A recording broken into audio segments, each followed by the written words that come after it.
A beautiful night here in Atlanta compared to last night when so many storms passed through the area. But a great night for baseball as the Braves tried to salvage 1 of 3 against the New York Mets tonight here at Turner Field. And all season long, Atlanta Braves baseball is being presented by Academy Sports and Outdoors, the right stuff and the low price. And a very pleasant good evening to you, everybody. Joe Simpson along with Ron Gant. And these New York Mets have proven pesky, Ron. They've beaten the Braves 4 straight games, counting 2 up in New York. What do the Braves have to do to get this turned around tonight? Well, they're going to have to actually keep the Mets off the bases. That's what they've been doing in this series so far, is stealing bases against the Atlanta Braves. Now, with Mike Minor on the mound, the lefty, that will help negate that running game. Mike Minor will be opposed by a knuckleballer tonight, R.A. Dickey. Mike Minor's looking for his first win of the year. Braves would like some revenge against Dickey, who beat them up in New York just about a week ago. Well, something else the Braves have got to do no matter who's pitching tonight, Ron, and that's get the offense going. Joe, the last 3 games, the Braves have been just dismal offensively. And we'll take a look at these numbers here. They're almost 100 points off their season average in batting average. But the most telling thing is that on-base percentage, only .223 in their last 3 games. Last year, they were first in the National League in on-base percentage. And this year so far, they are last. That has got to change. Some early runs would be nice, too, to give Mike Minor a little breathing room. Yeah, the Braves' record when they score first is very good. So let's hope that happens tonight. Absolutely. Something else that's been very good for the Braves all season long has been Brian McCann. He's bidding for his 6th All-Star appearance, and hey, he'd like to be the starter. He needs your help on that, though, from the voting standpoint. We'll tell you about Brian McCann's year when we come back.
Academy Sports and Outdoors, by AT&T, by Delta Airlines, by the Georgia Lottery, and by Hyundai.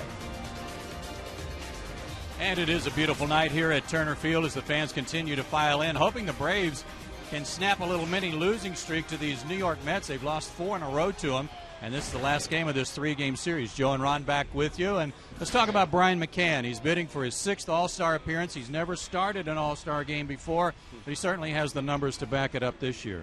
Well, Brian McCann, Joe, since 2006 leads all Major League catchers in average, RBIs, home runs, 2-out RBIs, and game-winning RBIs. So for me, and also what he has done with this pitching staff, who is first in the National League, for me, he has got to be the guy that starts in the All-Star game. He absolutely deserves it. Well, since May 27th, he's the subject of our Georgia Lottery, hitting the jackpot. 5 homers, 12 RBIs since May 27th, and a .745 slugging percentage. Again, tops among Major League catchers. So if anybody deserves an All-Star vote, I would say it would be him for the guy behind the plate. You know, slugging .745, that's being in a zone. And again, you know, what he does with his pitching staff, he puts down the right fingers at the right time. He knows what these guys want. So not just offensively, but defensively behind the plate, he really helps these pitchers. Let's hope it works tonight as the Braves try to salvage 1 of 3 against the Mets. Atlanta trying to get back on the winning track, and they've got to get their offense cranked up. They know it. They've got to do it against a knuckleballer tonight, and we'll have first pitch right after this.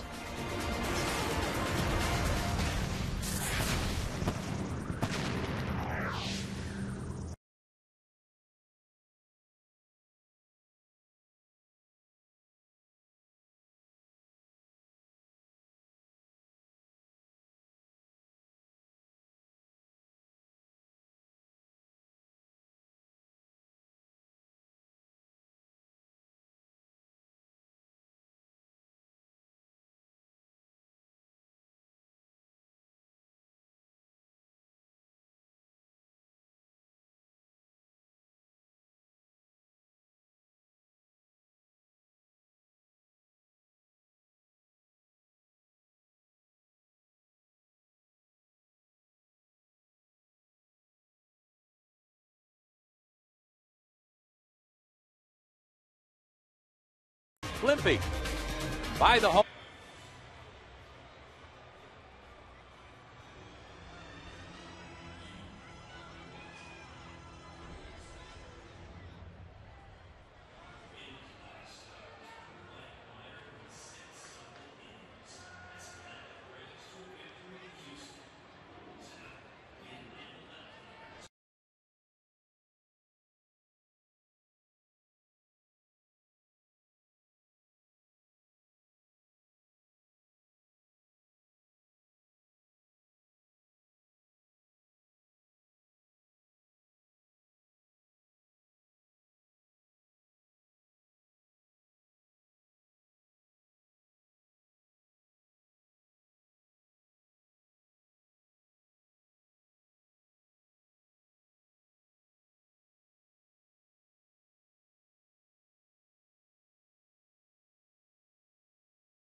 Blimpie by the Home Depot, by Academy Sports and Outdoors, and by Georgia Power. Some of the crowd out at the Chop House getting ready for tonight's ball game on a beautiful night for baseball in Atlanta. And as the Mets try to leave town with a sweep, we'll take a look at Terry Collins' starting lineup tonight for New York. And the red-hot Jose Reyes, of course, at the top of the order. Justin Turner returns to the lineup. He's been nursing some injuries. Carlos Beltran bats third, and then Daniel Murphy and Jason Bay in the middle of the order. Ronnie Paulino will do the catching. Bottom third of the order, Scott Hairston gets a start in center field, and then Ruben Tejada. R.A. Dickey, the pitcher, bats ninth, and Mike Minor on the mound for the Braves. Well, Joe, Mike Minor has been throwing the ball pretty well. You see he's 0-2 on the season, but in all 4 of his starts this season, the Braves haven't scored more than 2 runs for him. So some run support for him would be good in tonight's game. The defense behind Mike tonight, almost the lineup that you would expect to see out there. Martin Prado, of course, still missing. That's Hinsky, Schaefer, and Hayward in the outfield. But Chipper, Gonzalez, Ugla, and Freeman, the usuals. Brian McCann, of course, behind the plate, and Minor on the mound for his 5th start. His last one, a good one against Houston, but he got off to a slow start. He gave up 4 hits and 2 runs in 6 innings. but 3 of the hits and 2 of the runs came in the first inning. So hopefully he can escape the first inning blues tonight. Yeah, and I think it's been his curveball. His changeup and fastball have been good, but early on he's struggling trying to find the feel of that curveball. And the first pitch of the game to Reyes, playing right-handed, is a strike. Jose Reyes 4 for 9 in the series. Yeah, in 8 games this year versus Atlanta, he's hitting .364 with 7 RBIs, and he scored 9 runs. It's a lot of damage. Good change up there, makes it 0-2. Yeah, and that's what I'm talking about. That fastball changeup combination has been pretty good. If he can get that curveball down, he can be really devastating on these Mets hitters. 0-2 pitch, pulled in the hole, base hit. Made too good a pitch on 0-2, and Reyes made him pay. And, you know, that's the confidence with that curveball. He just doesn't trust it right now in the first inning. That's a perfect time where 0-2, you can bounce that curveball in the dirt and see if Jose Reyes will chase it, but he just, right now, is not comfortable with using it. Well, let's see if the fact that Mike Minor has a decent move to first base will slow Reyes down some. Here's Turner, who was the rookie of the month for the month of May in the National League. Takes low, ball 1. Hitting .284 overall, 2 homers, 27 RBIs. But just 4 for his last 24 when he got some rest after getting hurt. But back in there tonight. Yeah, you see that thumb guard on his right hand there, and that's what the injury was. He jammed his thumb diving after a ball, and he's trying to protect it with that thumb guard.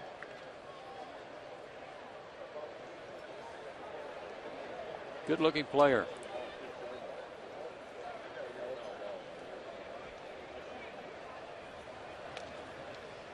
Got to be careful those throws to first because of the sunlight in Freddie Freeman's eyes. And our Sunshine House leaderboard shows the Mets right in there behind the Royals in terms of Major League Baseball stolen base leaders as a team. Tied with the Rangers, who are coming in this weekend. So it's not going to get any slower.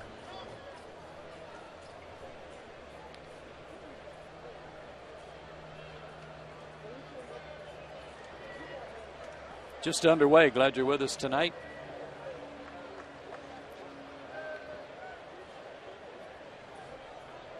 Reyes not going, and the pitch is a strike. 2-2. James Hoy calling the balls and strikes tonight. Probably already knew that when you heard him yell "Hoy" on that pitch. Tom Hallion, Phil Cousy, and Bill Miller around the bases. There goes the runner. He can't throw. Go! I thought they got him that time. Looked like the throw beat him. That's a pretty good throw there by Brian McCann, and that was stole off Mike Minor there. He went first move, but Brian got off a pretty good throw down there to second base. Let's see how close this is. Just gets the hand in there. That's a close play. But, again, Brian's worked really hard on throwing runners out. He was actually 30% throwing out base runners on last year, only at 23% this year. But he is definitely getting better in that category. That was a great shot there, that last replay. Looked like the tag might have been on the shoulder. If he got his hand in there, that was the reason why. So Reyes with his 23rd stolen base of the year. And that's the 6th for the Mets in this series.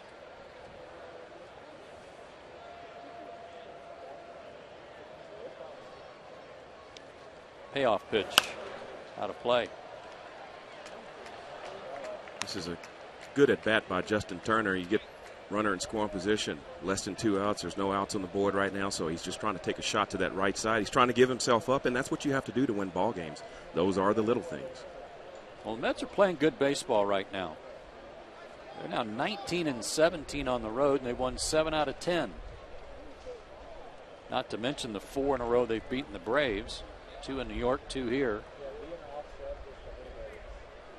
And they look to go over 500 for the first time since they were 3-2 on April 6th.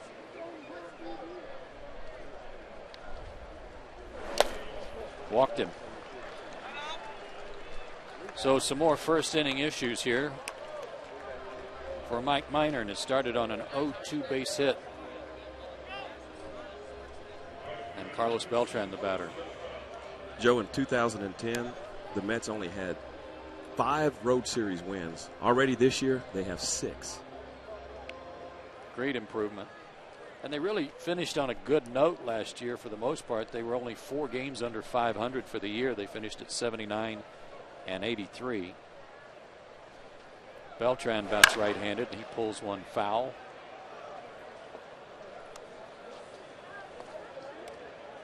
A lot of switch hitters for the Mets on their roster. Beltran, Pagan, Reyes, all integral parts of their offense. Beltran 246 right-handed, 292 left-handed.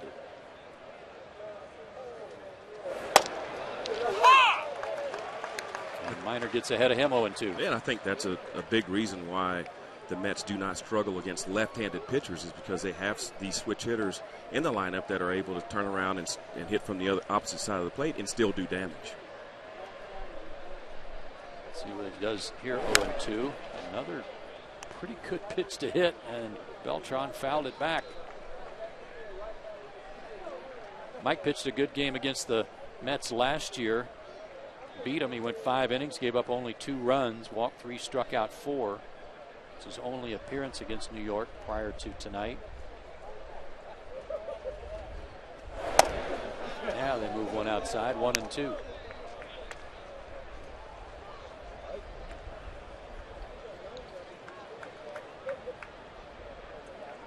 Two on, nobody out.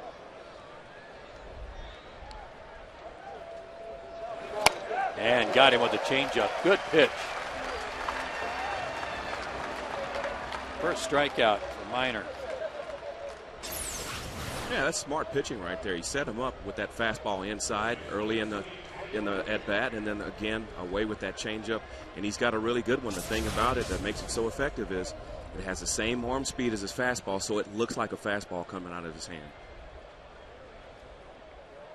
Daniel Murphy 1 for 8 in this series. He's cooled off a little bit, but still hitting .299 with 4 homers. Looks at a strike. Again, after Minor got through the first inning in Houston, he gave up only 1 hit over the next 5 innings.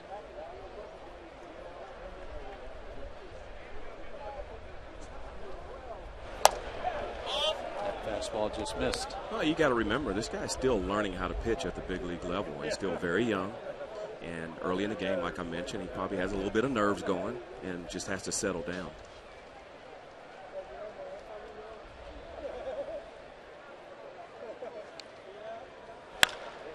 Full foul, that'll scatter the dugout. And he gets ahead of Murphy 1-2.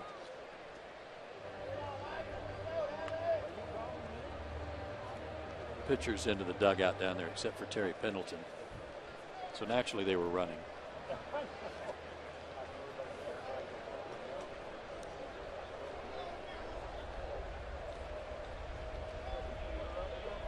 One and two. Got him with a breaking ball. There's that curveball run. 2 big strikeouts back to back. Well, Joe, I'll tell you, I mean, if he can use that more often, because right now these hitters are going up there against him and they're looking fastball changeup. They're going to stay on the fastball or try to stay on the fastball early in the count and go to the changeup late in the count. But if he can mix in that curveball like he did just there, he's going to be more effective.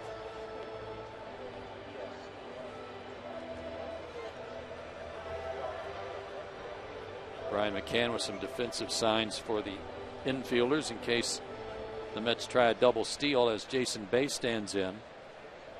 He got back in the lineup last night, had a good night, 2 for 4. And he takes a strike. Good changeup. Just 214 with 2 homers, as you see. And only 11 RBIs for the year.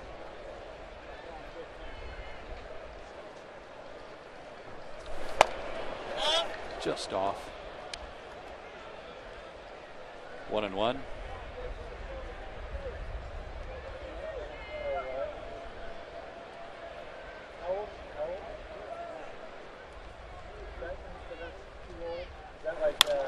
in the air to right field. This might get Minor out of the inning. And it will. Some good pitching after the Mets got their first 2 men aboard. A couple of strikeouts and a fly out. Now let's get the bats going. Braves come up for the bottom of the first.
Two spot behind Jordan Schaefer. Chipper back in his 3 spot. Brian McCann batting cleanup. Freeman 5th.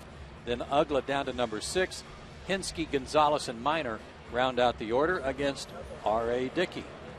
R.A. Dickey, the knuckleballer, and you may remember his last start versus Atlanta. Up at Citi Field, the Mets won that game 6-4. That was on June 5th, where he only gave up 1 run on 4 hits, and he went 8 innings. He's gone at least 8 innings in each of his last 3 starts. And the Braves will try to do something they haven't done for a while, and that's get a leadoff man on.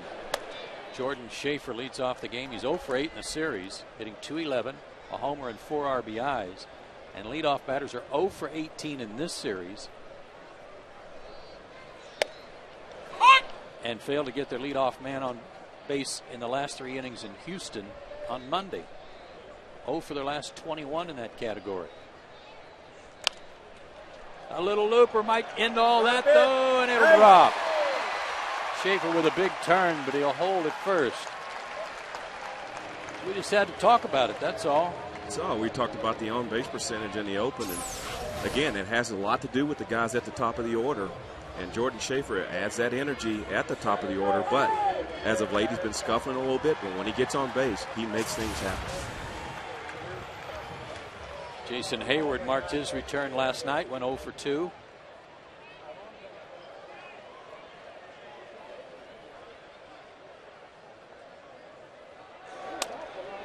And takes inside from R.A. Dickey, who's 36 years old, 6'2", 215 pounds, out of Nashville.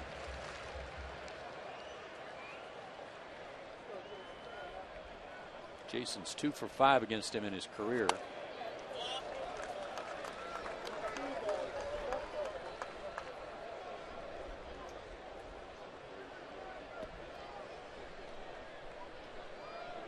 Good speed aboard. Schaefer draws the throw. Joe, every time I faced a knuckleballer when I was playing, I would move up in the batter's box so I could try to catch that knuckleball out front before it starts its descent in the strike zone. And had a little chat with Eric Hinsky before the game, and I asked him, I said, are you going to move up? And he said, heck no, man. He throws that knuckleball too hard. He says he throws it around 80 miles an hour, and it reacts like a fastball. So he said he will come in there and break your bat if you move up in the batter's box. Yeah, that's interesting. You just associate most knuckleballers with like Tim Wakefield types that are just kind of floating in there. 2-0 to Hayward. Down low 3-0, and he utilized that slide step that Hinsky also mentioned, that he just kind of jumps at you too. Yeah, it's kind of like a quick pitch there, and all of a sudden it's 80 to 81 mile an hour knuckleball, and it gets on you in a hurry. 3-0, and he's taking, and there's ball 4. And the Braves are in business here. First and second, nobody out for them. Here's the defense behind Dickey tonight.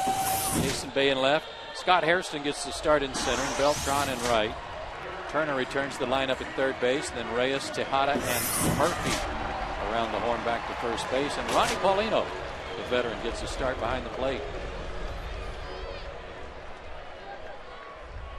Chipper's looking for his first hit of the series. He's 0 for 7. In fact, the top 4 guys in the lineup tonight in this series were 0 for 22 with a walk prior to Schaefer's base hit.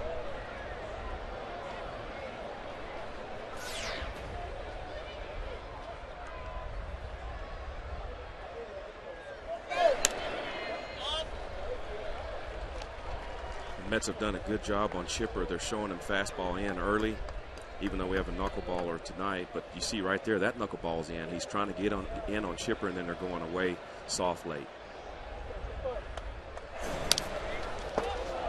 That was not a foul ball. That was a swing and a miss by everybody, including Paulino.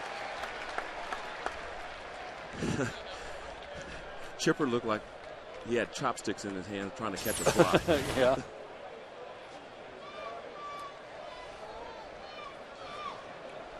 Let's see how they score it. Only 3 wild pitches for Dickey, but largely because the catchers can't catch it. That's a pass ball.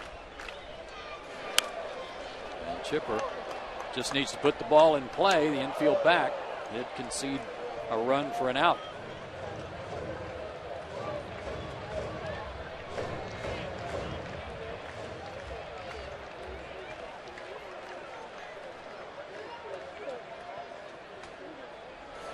Yeah. And he's battling. Fouled it back.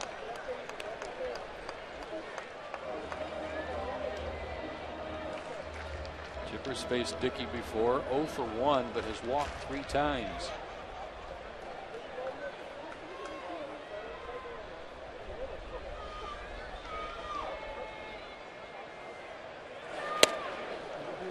Moved him back 2-2. We always remember the home runs that Chipper hits against the Mets because we inclined to say, well, there's another one. He burns the Mets again, but he's actually only hit .217 against them this year with a couple of homers. That'll get a run in. Murphy thought about coming home, but wisely just steps on the bag. And that's an RBI for Chipper, and the Braves do take an early lead. It's 1-0. And on the play, Hayward moves to third.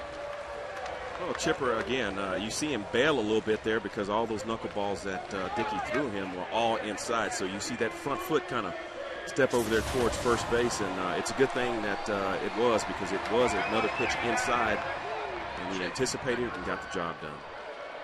Schaefer going on contact, gets the Braves' first run, and now McCann will try to plate another. The shift on for Bryan, with Reyes right up the middle. Take a look at those numbers, Joe. Well, you said that in our opening comments. It's a good record when they score first, and you take 27-7. Well, it reflects on the starting rotation. When the Braves score, that starting rotation gets that confidence. They've been the best in the National League, and they're going to keep the earned runs down. And again, if they can hand it over to that bullpen, the bullpen's been one of the best in the National League. So when they score first, their chances to win definitely go up.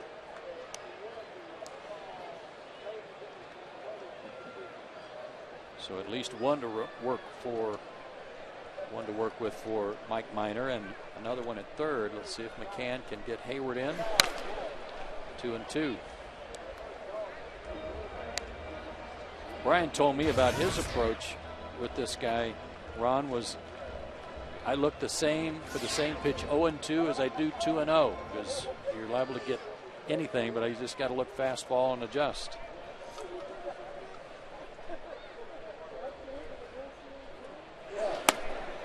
Full count. Yeah, I agree. I mean, if he's going to throw knuckleballs all day and all of a sudden try to pop a fastball in there, but he throws his knuckleball hard, the mile per hour differential isn't that big, so you just look fastball and adjust to the rest. Driven down the line, but pulled foul.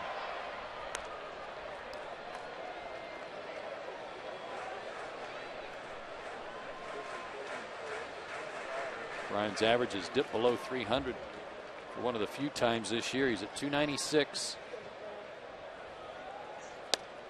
And he works a walk. And they're on the corners for Freddie Freeman. Second walk of the inning for Dickey. And Freddie Freeman, the batter, he'd like to snap out of an 0 for 11.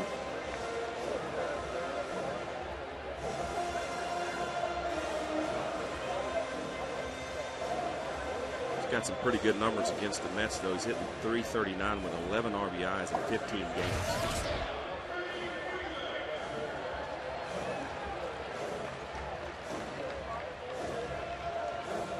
Had that stretch in Houston where he struck out 7 straight official at bats. But he's had a couple of days to rest up a slightly strained oblique. Says he's 100% ready to go.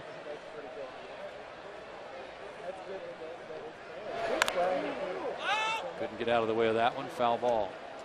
But sometimes you just need that one team or that one pitcher to come in and snap you right out of it. I mentioned the numbers that he has against the Mets, so hopefully this is something that will turn him around.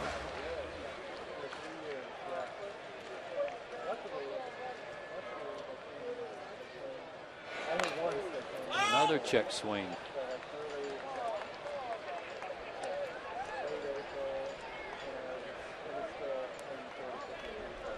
Mets playing for 2 up the middle. Just need a ground ball. Dickey's ground ball percentage has increased this year. He's up over 60%. That's high for him. I don't know what that noise was, but that was more than just a foul ball. Our Delta Airlines on deck is Dan Ugla. He's been coming around his last 5 games.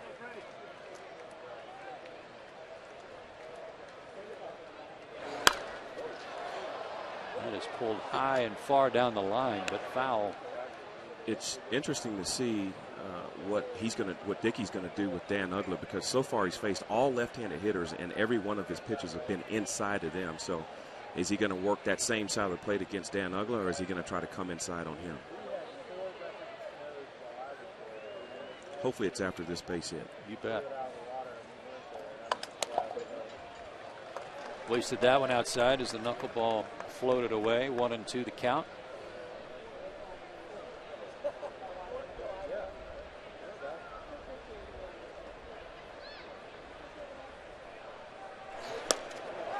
And he struck him out. First strikeout of the night for Dickey, who struck out 4 in his last start against the Pirates over 8 innings. You know, Joe, and these are the adjustments that you're going to have to make against a guy like Dickey. You see him pitching inside to all the lefties, so if I'm a left-handed hitter, I might back off the plate a little bit, and hopefully the catcher doesn't see that and then go back outside on you. Look, Dan Ugla can connect here, Ron. It'll be his first ever hit against Dickey. He's 0 for 13, 9 homers, 19 RBIs for the year. Homered here in game 1.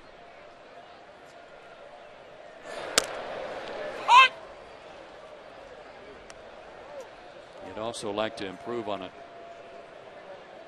average of hitting with runners in scoring position in recent days. He's 2 for his last 30.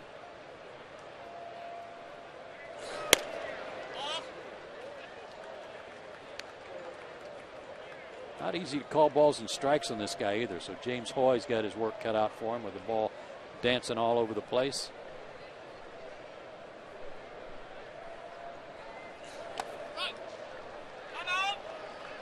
Two and one.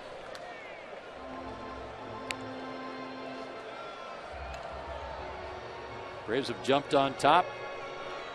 A base hit and a walk, and then a pass ball moved the runners to second and third. Chipper grounded out and plated Schaefer. McCann has drawn a walk. They're on the corners with 2 out. In the air to center. Hairston plays deep. He comes in. and will make the catch to end the inning. So it could have been a lot worse for Dickey. Braves do get one. They take an early lead.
Game of this 3-game series between the Braves and the Mets.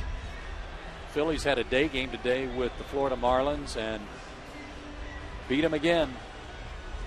The Phillies have now won 7 straight. The Marlins have lost 7 straight. And the Marlins have lost 15 out of 16. They started June 2 games back, and now they are 11 and a half back already. That's almost hard to do. Ronnie Paulino will lead off the second. Braves up 1-0.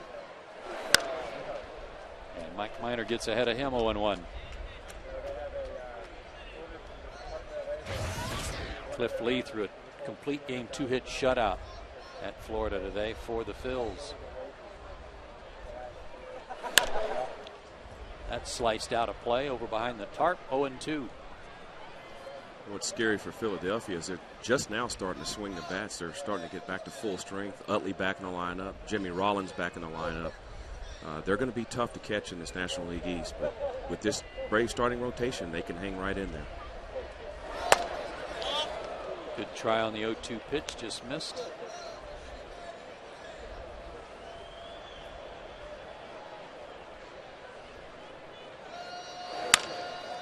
Soft liner that's going to drop out in right center, and Paulino leads off the second with a base hit for the Mets.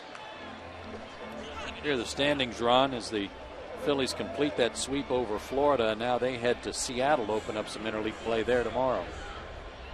Yeah, I just mentioned Philadelphia playing some pretty good baseball right now, just starting to scratch the surface, getting people healthy. But the Braves right now, you see 5.5, but they have got to get this offense going. Get some guys healthy themselves. How about Washington? They're beating the Cardinals again tonight 2-1, and they've won 5 in a row. Scott Hairston takes a strike, hitting .255 overall, but when he does get to start, he's hitting .313. Yeah, this guy loves the fastball, so you'll see a dose of changeups and curveballs. He yanks that one foul. 0-2. Minor's doing a good job of getting ahead of the hitters, that's for sure. Just a matter of putting them away. Number 1 pick for the Braves out of Vanderbilt in 2009. Bounce a curveball right here, see what happens. Popped it up. Schaefer under it and has it. 1 out.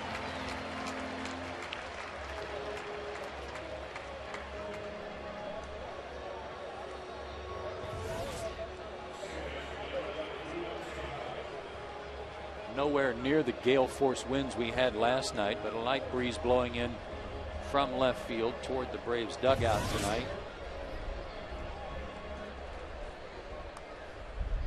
Yeah, I thought they were going to have to straighten out the flagpoles last night. No kidding.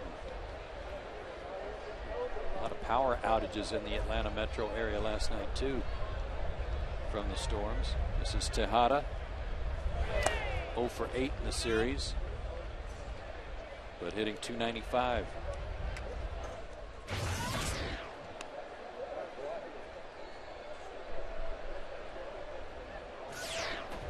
That's why it's so good to have guys like Tom Glavine still associated with the organization, because guys like Mike Minor can learn from him if he has some sit-down conversations and kind of pick his brain. You know, I always did that with Hank Aaron and Willie Stargell and those guys that were in the Braves organization, and they helped me a lot. Be foolish not to take advantage of those types of resources.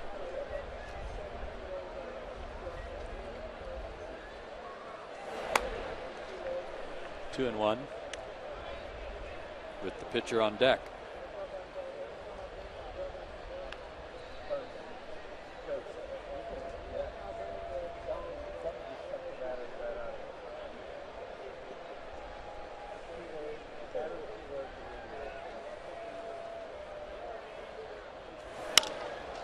That sliced down the line away from Jason on the run. He'll make the catch in foul territory. Boy, he got a good jump on that one.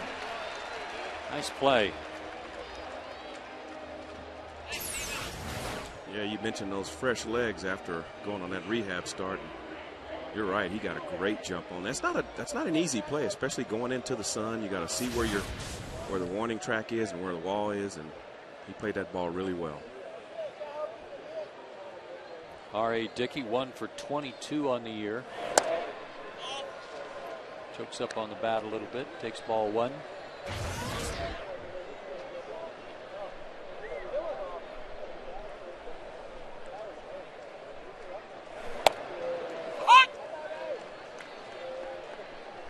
Dickey himself was a first-round draft pick by the Texas Rangers back in '96 out of the University of Tennessee. It's off the end of the bat and trickles foul. It's a great story, though, about the day he was drafted that we'll get to in the next half inning when he's out there pitching, because just a phenomenal story about the day he got drafted and the days that followed.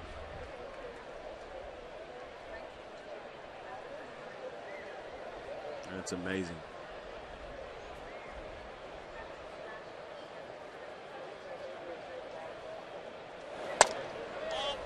Oh,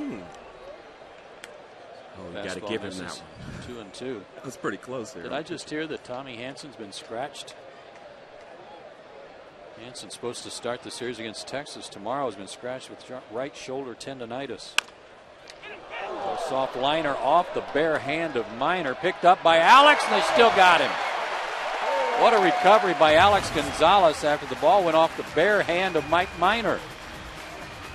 That'll go 1-6-3 and get the Braves out of the inning. Hope that hand is on. Braves still lead at 1-0.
straight years. Experience all the comfort and amenities you expect at an unexpectedly low price. Jameson Inn. Live large, pay less. Well, as we went away for the commercial break between innings, we just were touching on the fact that Tommy Hanson will not pitch tomorrow because of right shoulder tendonitis. That's not good news after a 14 strikeout performance in Houston. Yeah, that a lot of exertion in those 14 strikeouts, and that's probably where it came from. A little disturbing there.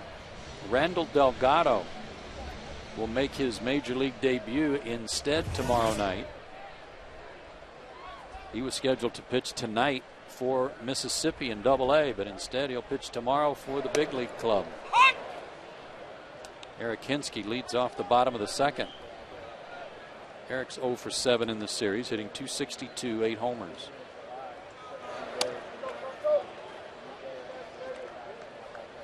Well, Joe, that's one thing that the Braves organization has been really good at, and that's developing good young starting pitching. They've certainly got it stockpiled and have some insurance down there, like a guy like Delgado, when they need him. Delgado 4-4, a 3.54 ERA at Mississippi. Hinsky to right center. Beltran got a late start, but he's there for the catch, 1 out. Started to tell you about R.A. Dickey getting drafted by Texas, and he was drafted in the first round. But then something happened. He was offered big bucks to sign by the Rangers, $810,000. And then this photo appeared in Baseball America. See if you can figure out which one is R.A. Dickey. How about there? Now, what do you see about that? Maybe his arm's a little crooked? Yeah, that shot cost him a lot of money, Joe. The team physician for the Rangers saw that photo as Alex Gonzalez fouls one back. Told the Rangers about it. They had some tests and discovered that he did not have an ulnar collateral ligament in his arm. Which means no stability. But it's doing him pretty well at the major league level.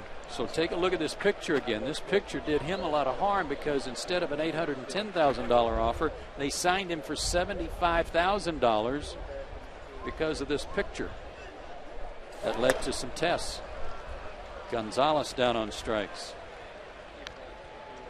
Now, how about that? There were some big names in that photo also. Chris Benson, Braden Looper, Billy Koch, guy that threw 100 miles an hour. So there was a lot of talent on that ball club. All members of the Team USA Olympic team in '96. But just from a photograph, it tipped off the doctor who said you need to check this guy out.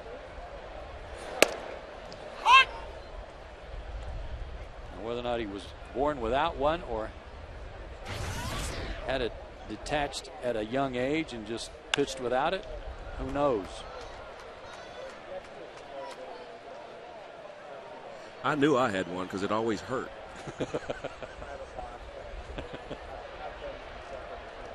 Boy, I tell you, making that adjustment from the infield to the outfield was tough. Mike Minor, a comebacker and a much easier inning for R.A. Dickey. Braves go in order in the second. They lead at 1-0.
versus trivia question tonight.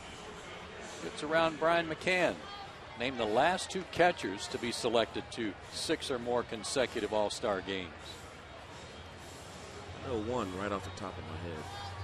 And that would be Fudge. Good one.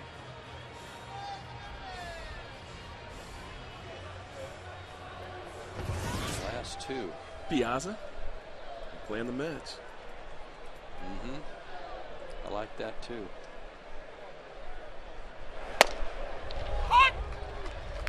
Surely he was. Jose Reyes singled and stole a base in the first inning, but didn't advance beyond second base as Minor went to work. In the air. Trouble for Schaefer. Long run. Diving attempt. Couldn't get it. But I got to get the baseball, fellas. This guy's still running. And he'll wind up at third with a triple.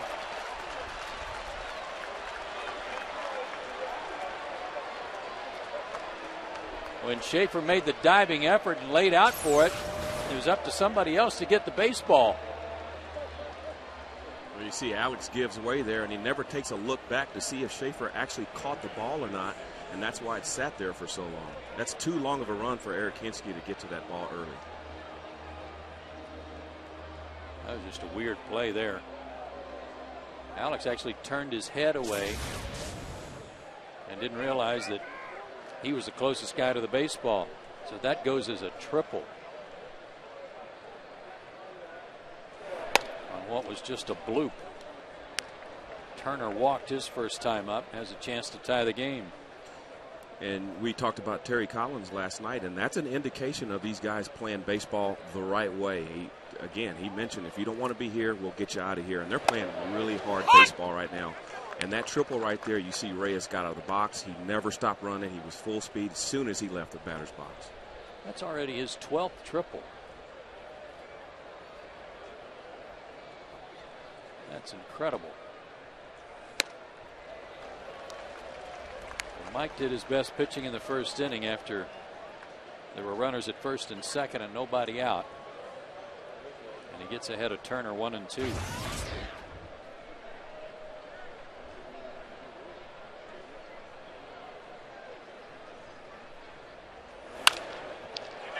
Pass Ugla into right field. Turner gets his 28th RBI, and we're tied 1-1.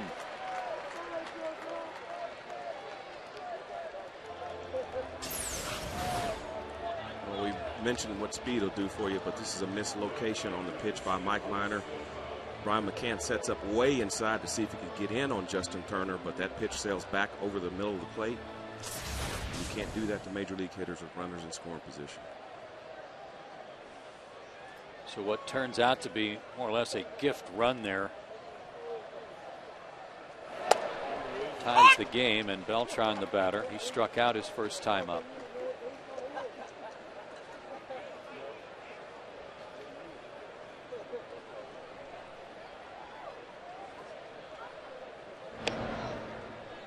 Turner 5 out of 7 in stolen bases for the year.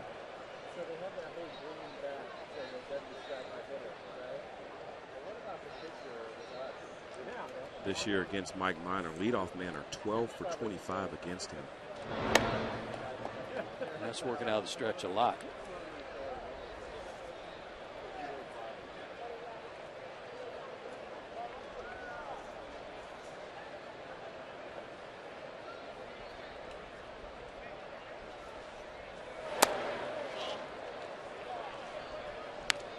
But again, the news of the day is coming down that Tommy Hanson will be scratched from tomorrow's start with right shoulder tendonitis. And Randall Delgado will be called up from AA Mississippi to make the start tomorrow against the Texas Rangers. How's that for your first big league start? Against the defending American League champs. And one of the best hitting ball clubs in all of baseball. Yeah. Very aggressive ball club with Ron Washington as a manager. Snap throw, and Turner's back.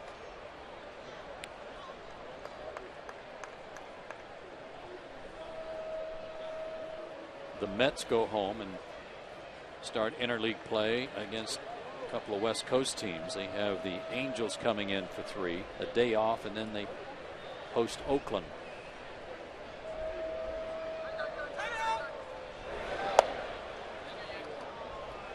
A late time is granted to Beltran.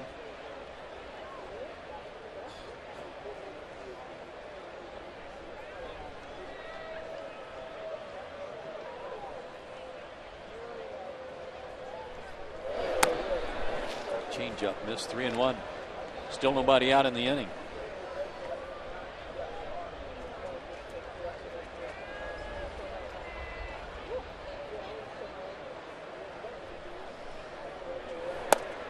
Check swing, did he go? Yes, he did, says Tom Hallion.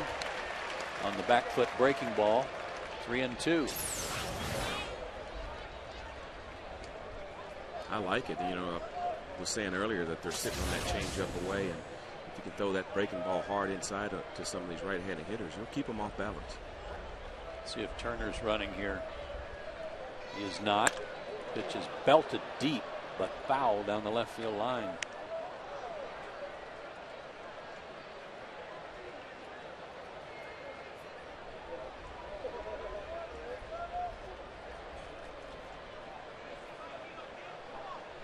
A run on 4 hits for the Mets, a run on just 1 hit for the Braves.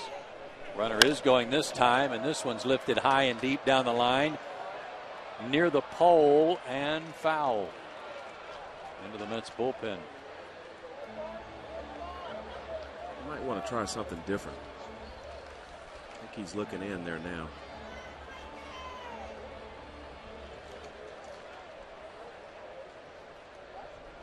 "24 innings pitched in the big league so far for Mike. He has not allowed a long ball.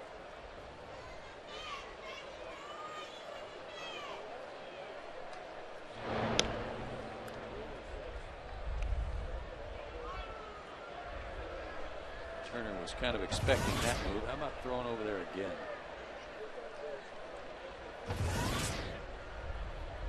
He's going, and it's hooked down the line just out of the reach of Chipper. Foul. Chipper was almost in a mode of guarding the line like a late inning defensive setup. And you know, as a hitter, you look down there and you see where the defense is playing you. Before you step in a batter's box, you take a look, see where the outfielders are, see where the infielders are, and that'll give you some type of indication of how they're going to pitch you.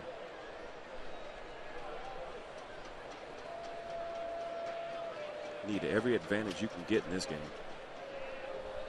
Turner not going, and it's fouled back to the on-deck circle where it's picked up there by Murphy.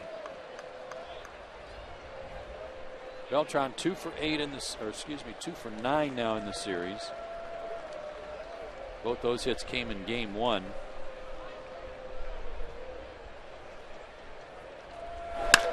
And rockets that one to left. That's going to stay fair, and it'll 2-hop the wall. Hinsky plays it off the wall, and Turner makes it to third. He'll stop there on the double by Carlos Beltran. Second and third, still nobody out.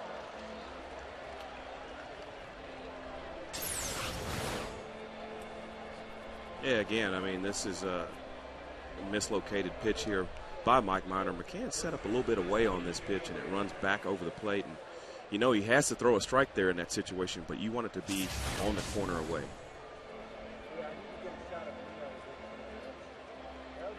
Both of the pitches to Turner and Beltran were right down the middle. Murphy struck out his first time up, has a chance to put the Mets on top. 1 for 9 in the series.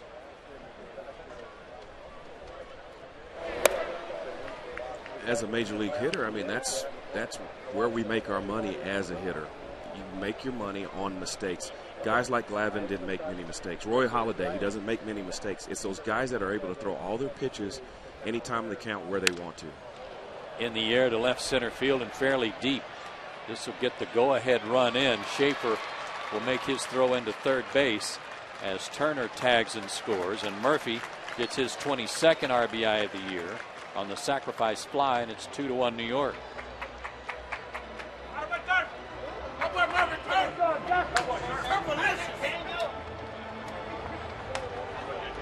said it a minute ago, Ron, and it's been very noticeable in this series how the Mets are playing offensively. They're doing all the little things right and fundamentally getting it done.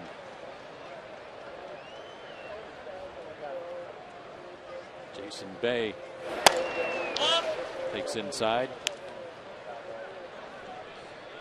You're right, Joe. And with their team speed, when they get guys on base, again, I've talked about this, and it takes the pitcher's attention away from the guy at the plate, and all of a sudden the guy at the plate gets these fastballs that hit about belt high in the strike zone.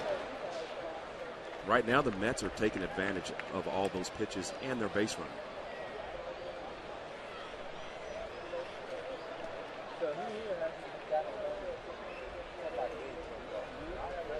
They've had base runners everywhere. 5 hits and a walk, and they now lead it 2-1.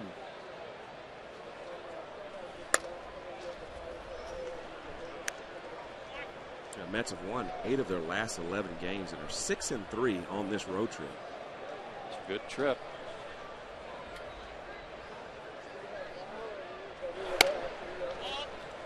Three and 1 with Paulino on deck.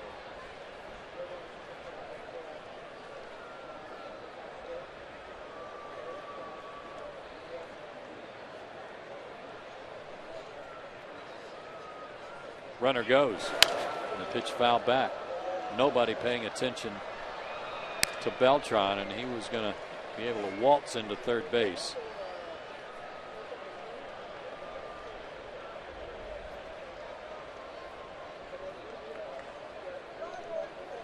It adds so much to the game, Joe, to be able to have guys that can take that extra base or steal your bases and put pressure on the defense, make the defense throw the ball around, make errors, and take their attention away from the pitcher. Toward the gap in right center. Hayward on the run. He's got it, but Beltran forgot how many outs there are. Might get a double play, but in between hop goes off of Alex's glove. A little bit of a short hop, and Alex is trying to stay on the bag and couldn't come up with it cleanly.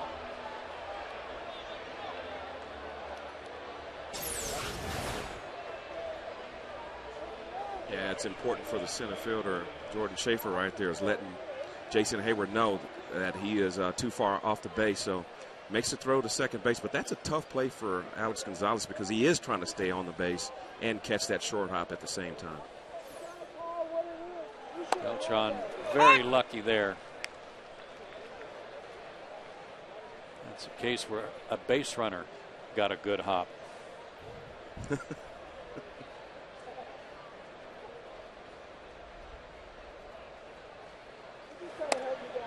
Paulino single leading off the second inning.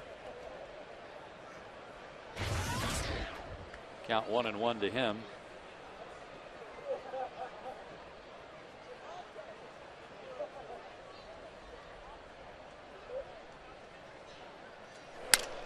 Broken bat, one hopper to Alex. He's got it, throws him out, and the inning is over. But the Mets put 3 hits together back to back and a sacrifice fly. They put 2 on the board, and they've taken the lead. It's 2-1.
bottom of the third inning, and some good news from Gwinnett, where some rehab work is going on, and Brandon Beachy got the start tonight.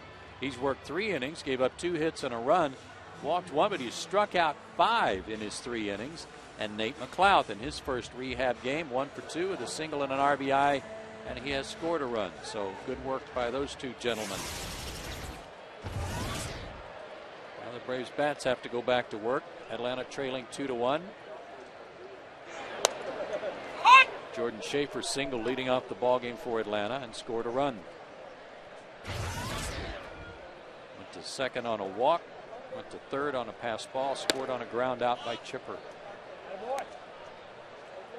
That's been the only base hit so far for the Braves.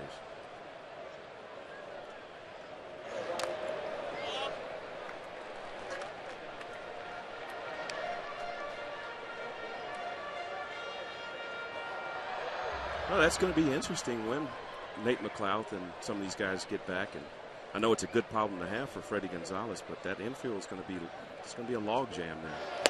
The outfield is going to 2-2 to Schaefer.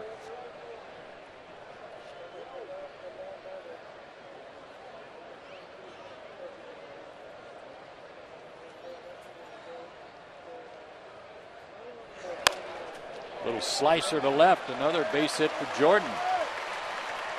Leading off the third inning, he's 2 for 2.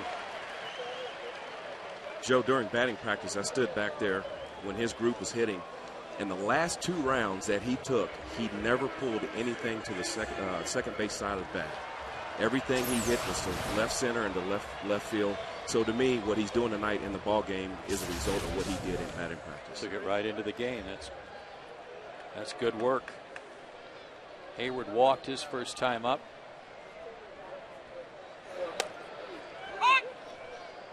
Looks at a strike. You're talking about that outfield logjam, especially when Prado comes back, and you know Martine's going to play, but the other guys, it might be who's got the hot hand, who's swinging it the best at that particular moment.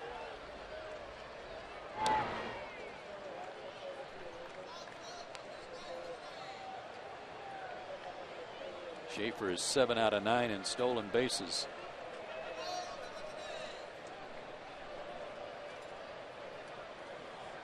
He's going, and it's a hit and run, and they almost got it past Reyes, and now he can't pick it up.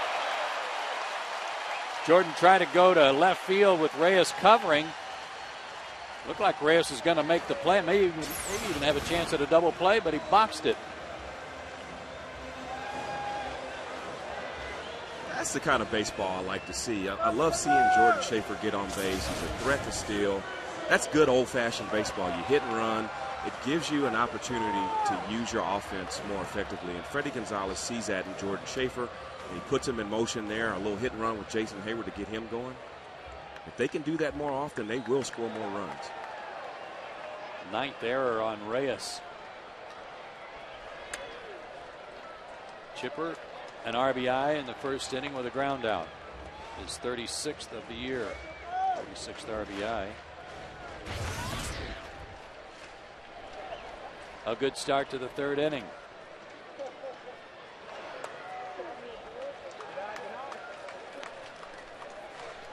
One thing tonight, the Braves have certainly exercised some patience with this guy early in the count.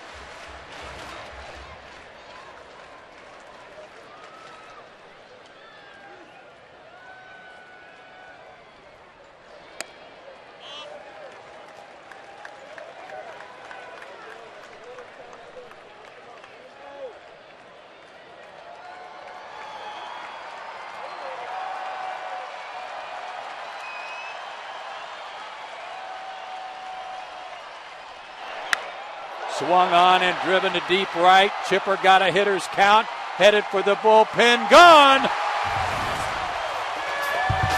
A 3-0 home run. And Chipper does it to the Mets again.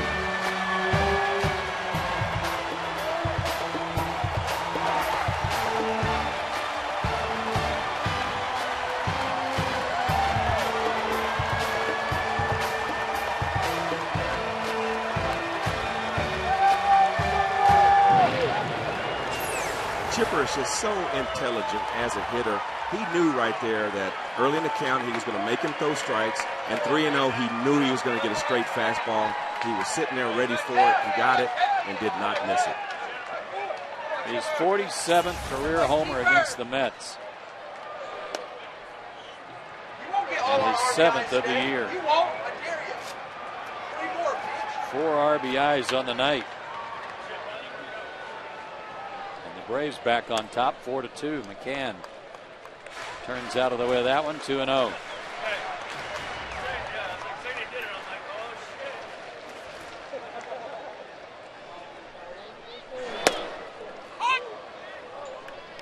McCann drew a walk his first time up.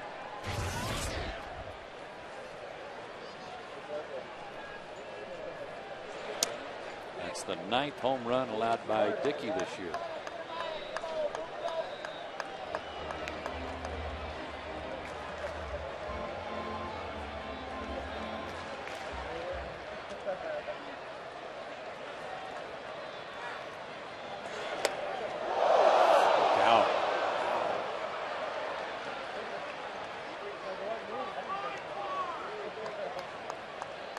Sail right over the top of that screen over there by the SunTrust seats.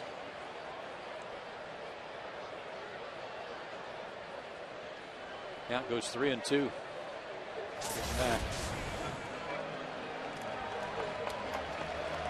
Everybody's all right. Brian McCann's had enough of those type things this year. After the incident in spring training. Yeah, pitch foul back. That home run by Chipper, by the way, his first home run on a 3-0 count since 2001. He knew what he was going to get there, and he didn't miss it.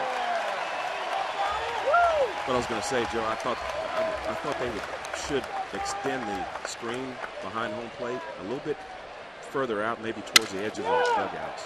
Broken bat grounder. Nice play by Murphy. Nice feed. 1 out.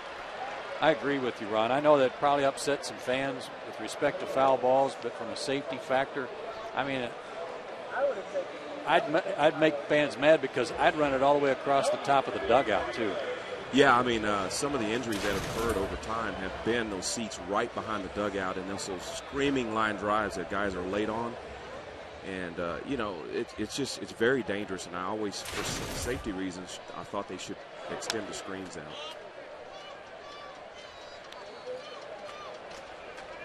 That fan appears to be all right. Got to keep the baseball bat, I should say, as Freeman sends one a mile high to right. Beltran puts it away. 2 down.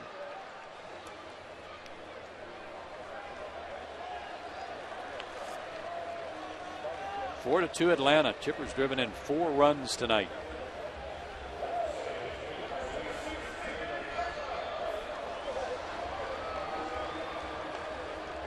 And we're talking about the Braves record when they score first, and I think a lot of it has to do with when they do score first. I talked about the starting rotation, but offensively it seems like they just relax and they take better at bats throughout the game. Couldn't agree more.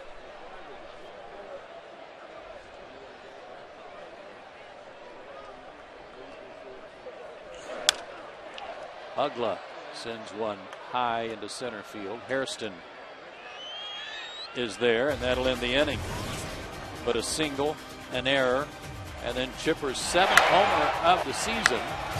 Gets the Braves back on top. It's 4-2.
Chipper Jones has driven in all 4 runs with a ground out and a 3-run homer.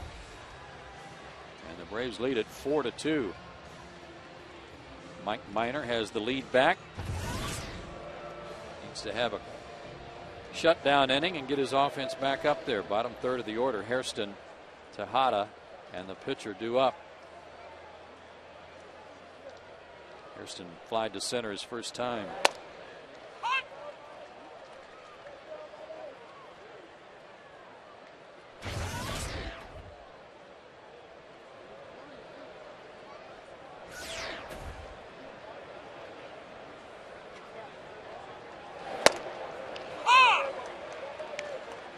Mentioned this is the first time that the Braves have scored more than 2 runs for Mike Minor, and you can tell a difference between now and that first inning. His shoulders are actually a little lower now, so you can tell that he's pitching with a little bit more confidence as the game goes on. Relaxed a little bit.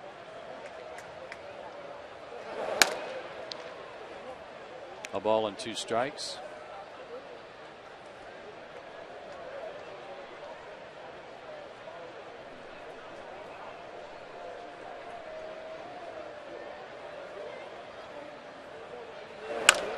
Hard hit into left field, base hit.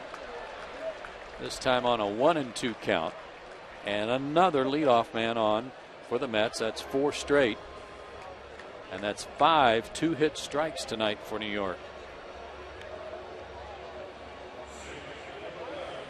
So back to the stretch.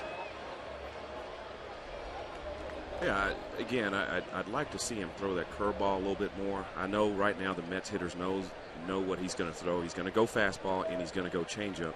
But if he can develop that curveball, it'll give them something else to think about. Tejada flied to right his first time up. He's 0 for 9 in the series. Have the pitcher hitting behind him, so we'll see if they try anything here. But he's definitely a guy who can hit and run. He was batting second in the order last night.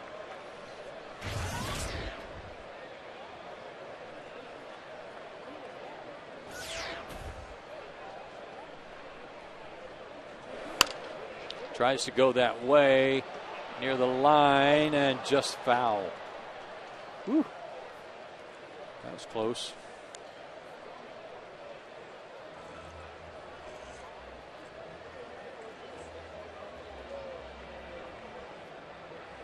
Well, I mentioned he's got a really good fastball going right now. He's pretty much hitting his spot with the fastball when Brian McCann sets up way inside, and he's jamming some of these Mets hitters, but when he's getting 2 strikes, like we mentioned, he just doesn't have that go-to pitch to put him away. Another 0-2 count. Bounce that one up there. 1-2. Well, there's no questioning his arm. He's got a good arm.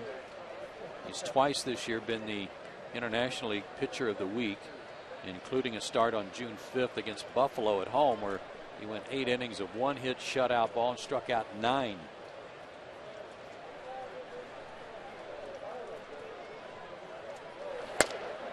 Two and two. Again, I mentioned that it's mostly just nerves with him. I remember that series up in Milwaukee, the Braves, one of his starts, had scored in the top of the first inning, and in the bottom of the first inning, he ended up walking the first 3 guys of that inning.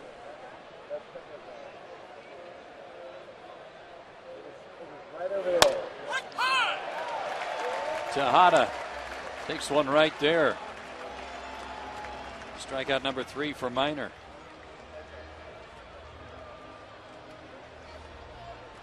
Let's take a look at our Jamison Inn upcoming schedule, and that has changed with Texas coming to town for a weekend series. It's now going to be Randall Delgado, Ronnie, who pitches tomorrow against Colby Lewis and makes his major league debut. Yeah, another good young arm. We'll get to see what he's got and what he's featuring, but I've mentioned the Braves have always developed good young arms, so we'll get to see that tomorrow.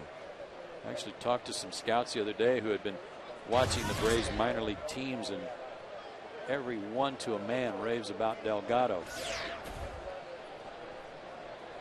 Dickey shows bunt and puts it down. McCann calls everybody off, makes the play. 2 out. And a runner in scoring position for Reyes, who's 2 for 2 tonight. A single, a stolen base, and then a bloop triple into center field his last time up when Schaefer dove for the ball and then nobody went to get the ball when he didn't catch it.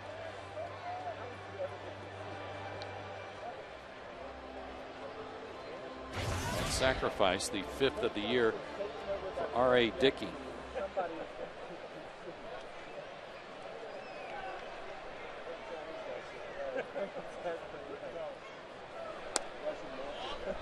Change up low, ball 1.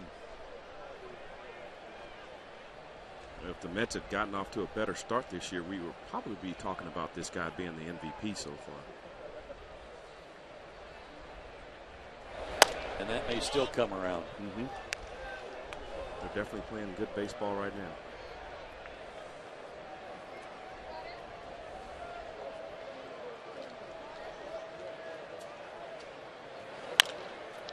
Toward the gap in left center.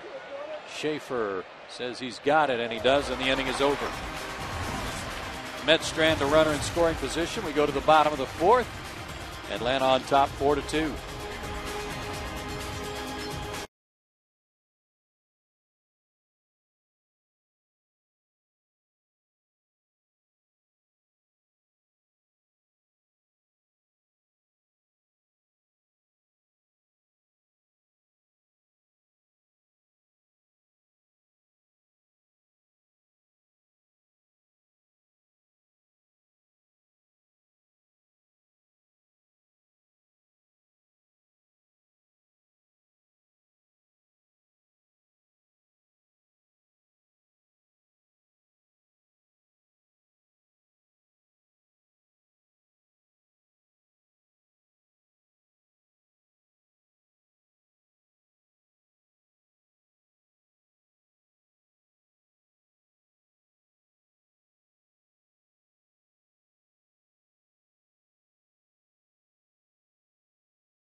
And the Braves on top 4-2. A 3-run homer by Chipper in the 3rd inning and a ground out by Chipper in the 1st inning, accounting for all of Atlanta's runs.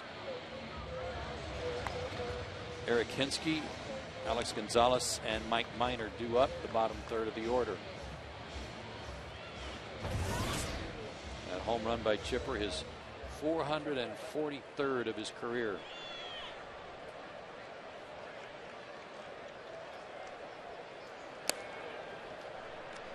Hinsky flied out his first time. This has been Chipper's first 4 RBI game since the 21st in 2009 versus the Mets. He got 4 RBIs in that game. That was the last time he got. In 09. In 09. Wow. September of 09.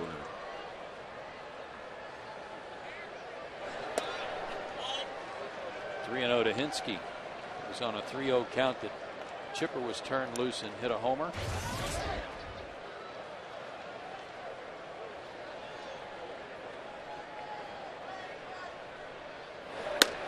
And he walked him on 4 pitches. So a good start for Atlanta. Begin the 4th inning. And a reminder, folks, that Delta Airlines is a proud sponsor of the Atlanta Braves. Alex Gonzalez struck out his first time up.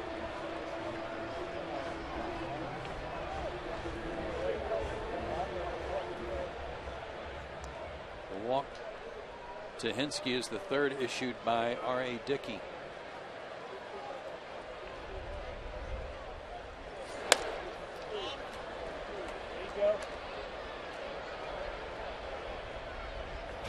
Dickey's career marks against Atlanta: 7 games, including 4 starts.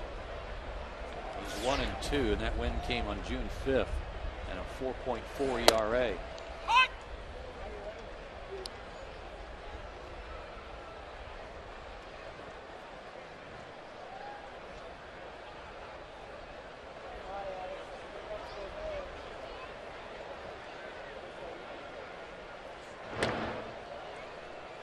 Mentioned that the Mets have come into today's game at 500, and they haven't been over 500 since they went 3-2 to start the season. That was a long time ago. Yeah, they went into a slide after that. Knuckleball, swing and a miss, 1-2. And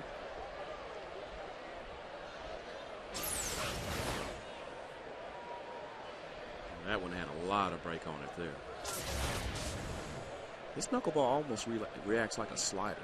Breaks away and in on the lefties. And he gets Alex for the second time. Third strikeout overall.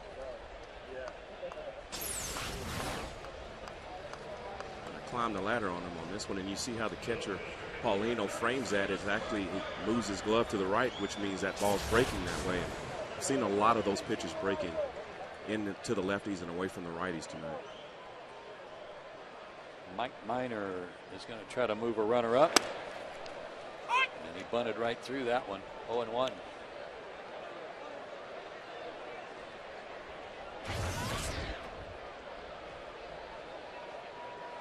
How about trying to bunt a knuckleball? Yeah, you said something about chopsticks and a butterfly earlier. Well, here you go.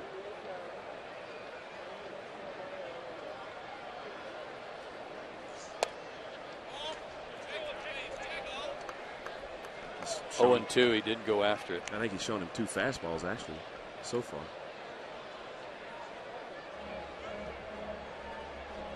Minor has 1 sacrifice bunt.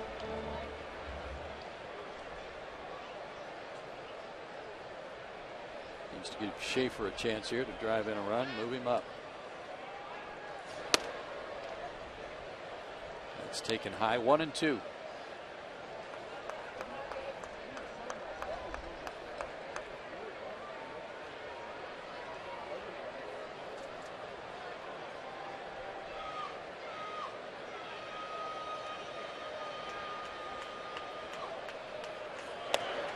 Bunted right through another one. Tough to bunt if you don't get the bat out there in front of you. That's another strikeout, and that's 4 for Dickey. And Schaefer will bat with 2 outs and a runner at first.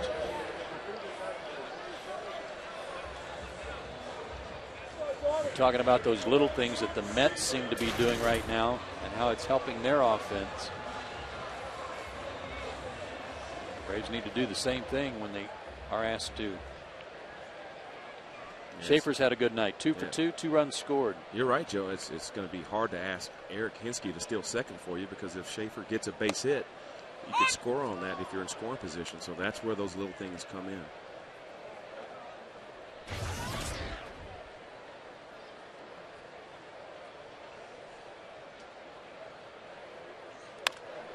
Again, he's trying to go the other way. Both of his hits have been to left field tonight. That's out of play in the count. 0-2.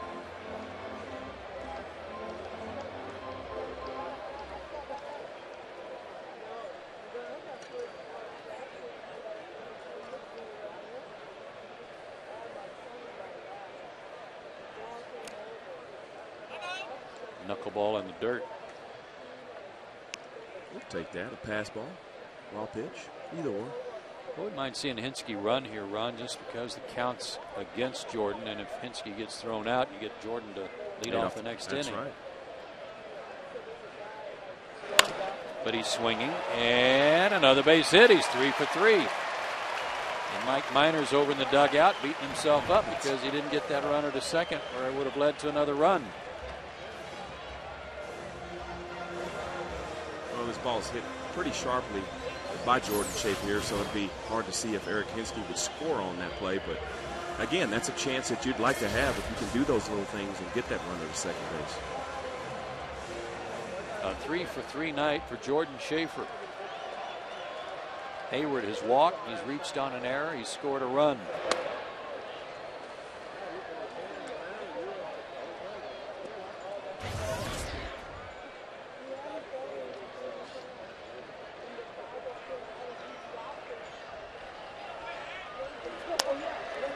2-0.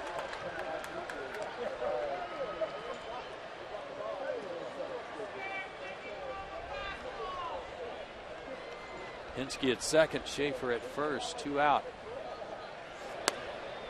3-0 with that man Jones on deck. Dan Warfin, the pitching coach, on the hotline to the Mets bullpen. 3-1.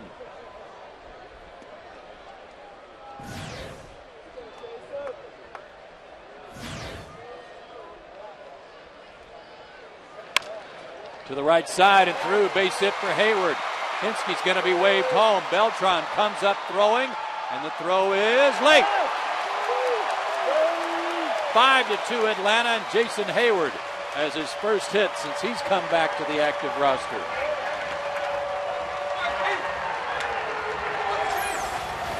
And this is what happens when you can't get ahead of hitters. They know what you're going to come with. They know you have to throw a strike. They get settled in and just zone you out. And if you throw it in their zone, they're going to make you pay for it. And Jason Hayward right now is looking very healthy at the plate. It's a good sign that shoulder's doing well. I asked him before the game if he came through last night okay, and he said yes. He said sometimes at night after the swings it's a little sore, but the next day it's 100%. And it got a little cooler last night, so that didn't help. Warthen out to buy a little time for the Mets bullpen. Former Brave Manny Acosta loosening up.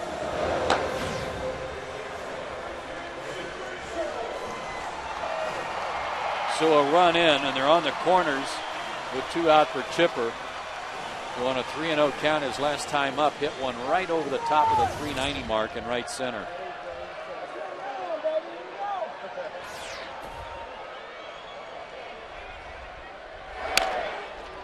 Pulls that one just foul. Chipper said, I ain't waiting 3-0 this time. I'm going up there acting. Figured he would ambush one.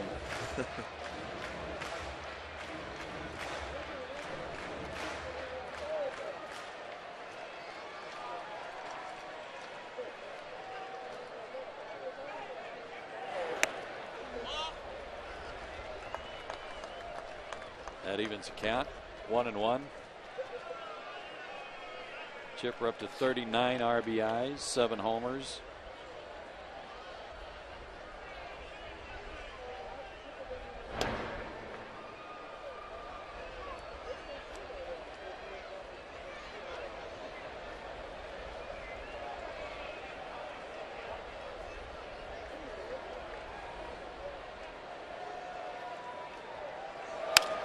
Slice toward left. That's going to get down. Base hit Chipper. 5 RBIs, Chipper. Have a night, young man. 6-2 Atlanta. There's some offense for you. Yeah, you see that. Talked about it earlier. That knuckleball running in on him, and Chipper just fights it off right there. He's strong enough to be able to throw that ball out in the left field. Ties his career high with 5 RBIs tonight. He's up to 40. Brian McCann, the batter.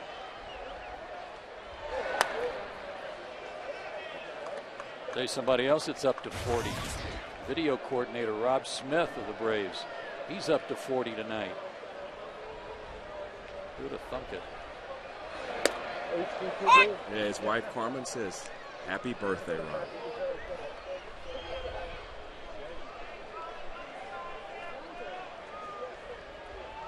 One and one to McCann. Shift on. A drive to center. Slicing away from Hairston. But he's there to make the catch, and the inning is over. Braves tack on some runs, though. They pick up a couple on RBIs from Hayward and from Chipper Jones. And we go to the 5th. Atlanta up by 4.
An outdoor game summary. You take a look at Jordan Schaefer, 3 for 3 with 3 singles.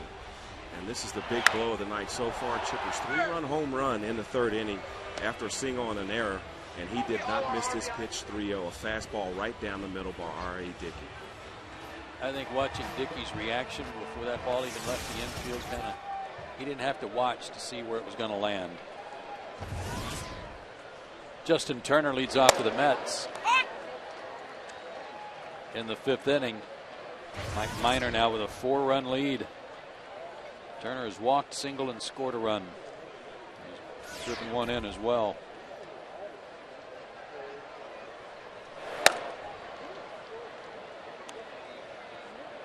Turner out of Cal State Fullerton.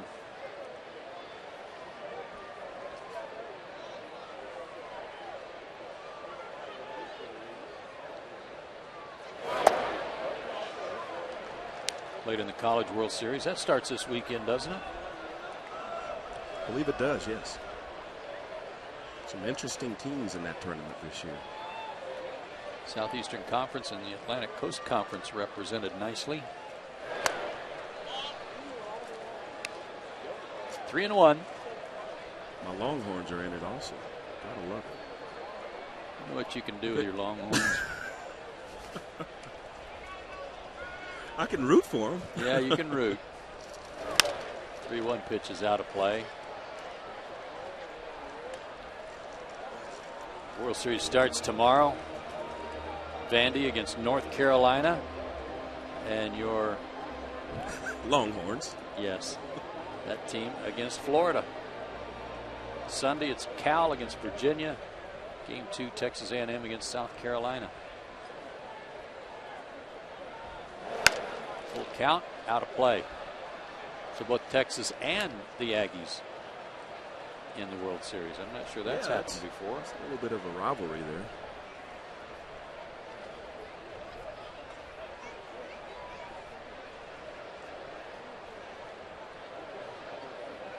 It's a big inning for Mike Minor. You're halfway through the game now. If you can shut him down and get closer to that Braves bullpen, you'll be all right. That's not going to help, though. Last thing he wanted to do was walk the leadoff man after being given a 4-run lead. Just as I was saying it. Yeah, go after him. That's his 2nd walk. And the leadoff man's been on base every inning. And he's up to 86 pitches.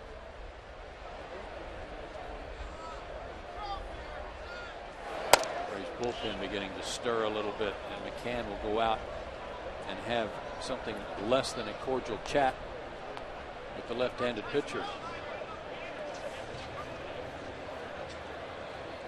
Time for our Home Depot know-how question of the game while they discuss matters. When runners are on 1st and 3rd with nobody out and a batter grounds into a double play with a run scoring, why doesn't the RBI count? That comes from Jason Jeffries.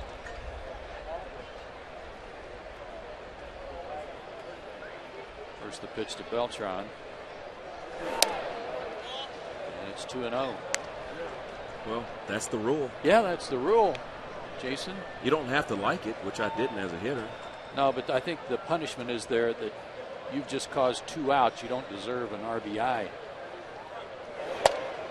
I'll give you an RBI on a sacrifice fly to get that runner in, but if you hit into a double play, no RBI credited because you're not deserving. They giveth and they taketh away. 3-1. Mike's got to go 5 innings to be the pitcher of record.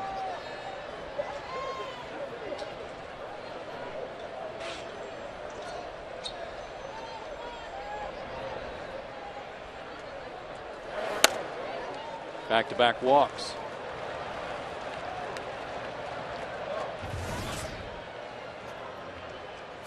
Third walk of the game.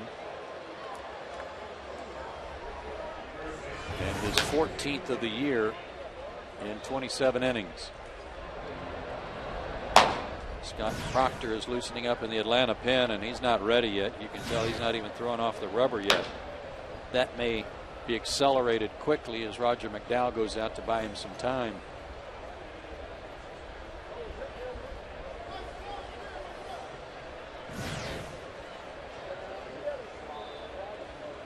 James Hoy, the home plate umpire, will try to speed that meeting up.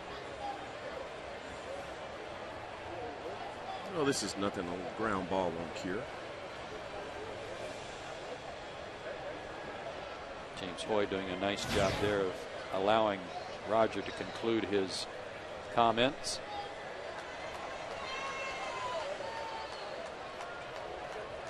That meeting probably gave Proctor about 6 or 8 pitches at least.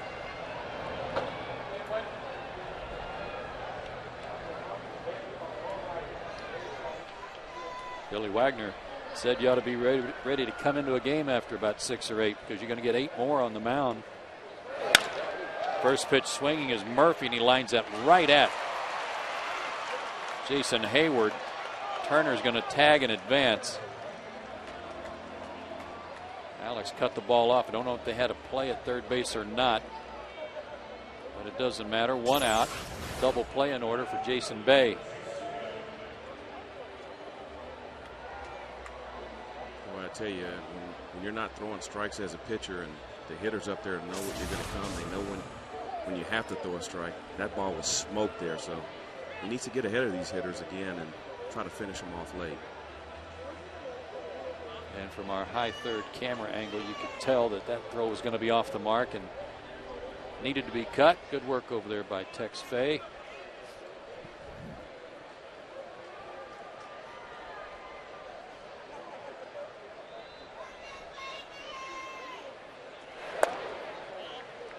Bay tonight is 0 for 2. He's flied out to Jason Hayward twice.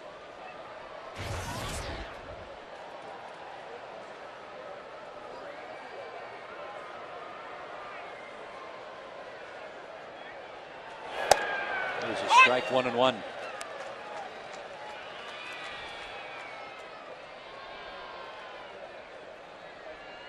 Only 3 double plays hit into by Jason Bay this year, largely because he's a guy lifts, uppercut. Lifts that one to right again, but this time for a base hit and an RBI, and it's 6-3. His 12th RBI, and that is going to end it for Mike Minor. He's going to fall short of the required 5 innings to get a win, but Freddie Gonzalez's concern is winning the ball game.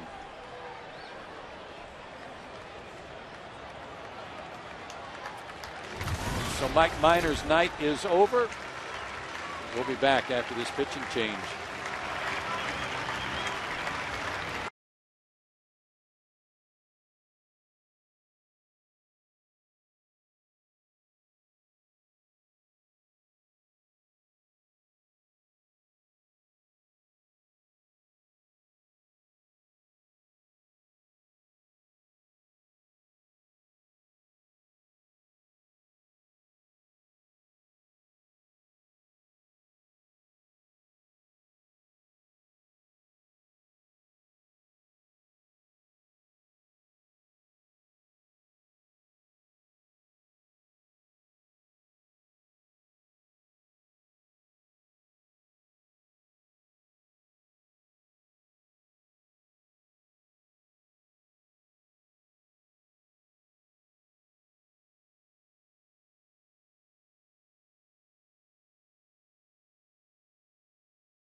Atlanta Braves baseball is being presented by Academy Sports and Outdoors, the right stuff, the low price.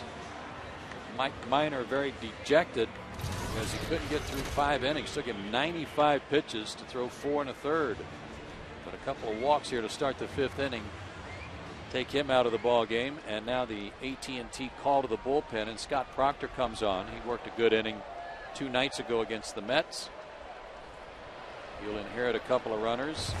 Face Ronnie Paulino. Do his first pitch hacking.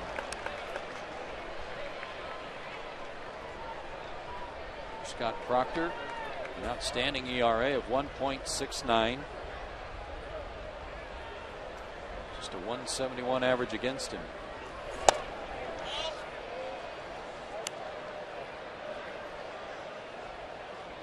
He's retired 11 of 13 first batters he's come in to face. Good percentage. Good fastball at 93. 1-2. Yeah, it's been a huge part of his success is coming in and just throwing strikes. Not trying to overpower the hitter. He knows what's important.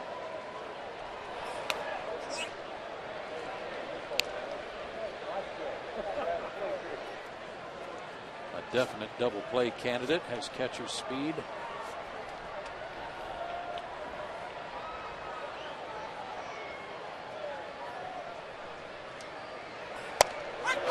But a strikeout candidate too. Good breaking ball. 2 out, and good work by the bullpen in this series, Ron. Well, it's Joe, it's been all year long. They've been ranked one of the top bullpens in the National League, and you see during this series, 9 innings pitched, 3 hits, only 1 run. That bullpen has been lights out. If you can get it to that bullpen with a lead, more times than none, they're going to shut that opposing team down. Yeah, you like your chances. 2 out for Scott Hairston, who is 1 for 2 tonight in his start in center field.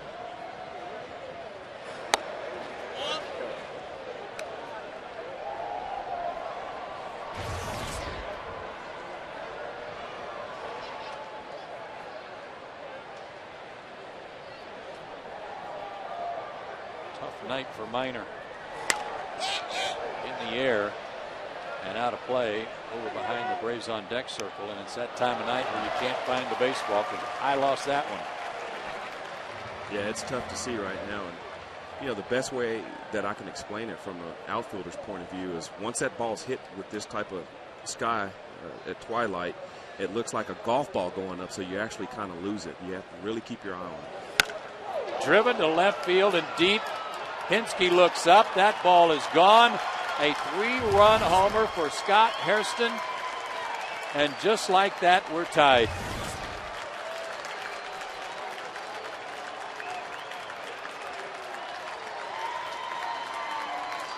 His 3rd homer of the year. Well, Joe, I mentioned this guy is a fastball hitter. If you throw anything straight in the strike zone to him, he's sitting fastball dead red all the time. And Scott Proctor made a mistake with his fastball up in the strike zone. Scott Hairston did not miss it. You're exactly right, Ron. You mentioned that earlier tonight about what a good fastball hitter he is. He had 6 RBIs on the season. He just picked up 3 more. Tejada fouls one back. 2 walks started this inning, and they have both scored.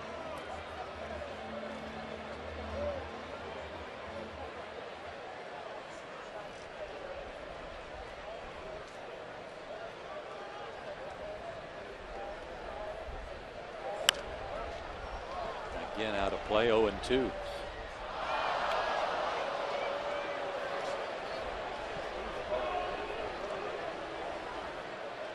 Willie Harris has grabbed a bat. He's in the on-deck circle for the Mets. So we start over at 6-6.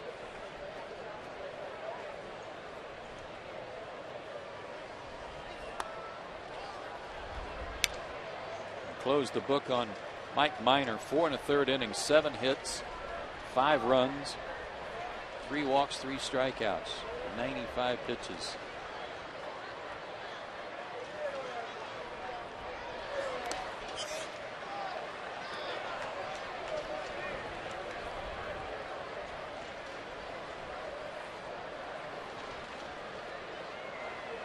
I'd really like to see Mike Minor got that win tonight. He just really needed it for his confidence. I agree. For Proctor, the first home run he's allowed since he got called up. Strikes out Tejada, but the damage has been done. 2 walks, a single, and then a 3-run homer by Scott Hairston on a high fastball. We go to the bottom of the fifth, all square.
Set just put a 4 spot on the board in the top of the 5th inning to tie this game up 6-6. And the new pitcher for New York is former Brave Manny Acosta.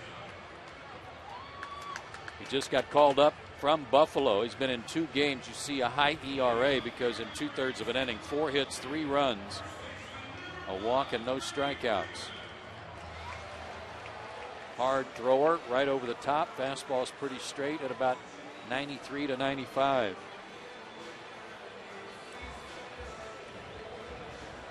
So R.A. Dickey gets taken off the hook. And on a night where it looked like the Braves might be able to relax a little bit, we're tied, and Freeman leads off the inning and fouls that one out of play. And Turner never saw it.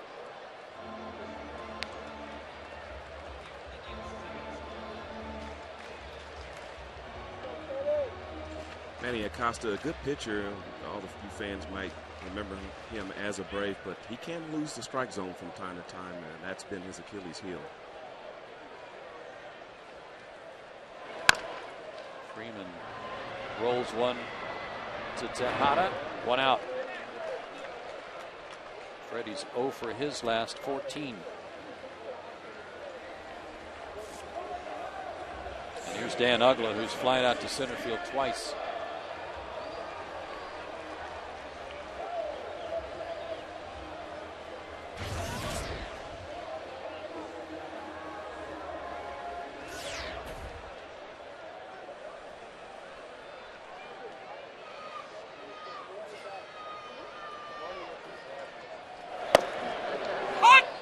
Few times this year where the bullpen, after you give them a nice lead to work with, has let the Braves down. 3-run homer by Hairston, the difference.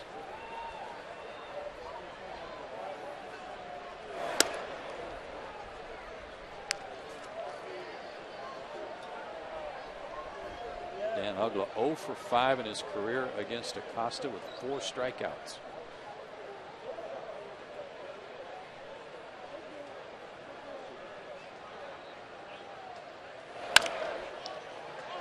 Dropped his bat on that one, and now a foot race to the bag, and Murphy wins that one by a half step. 2 out.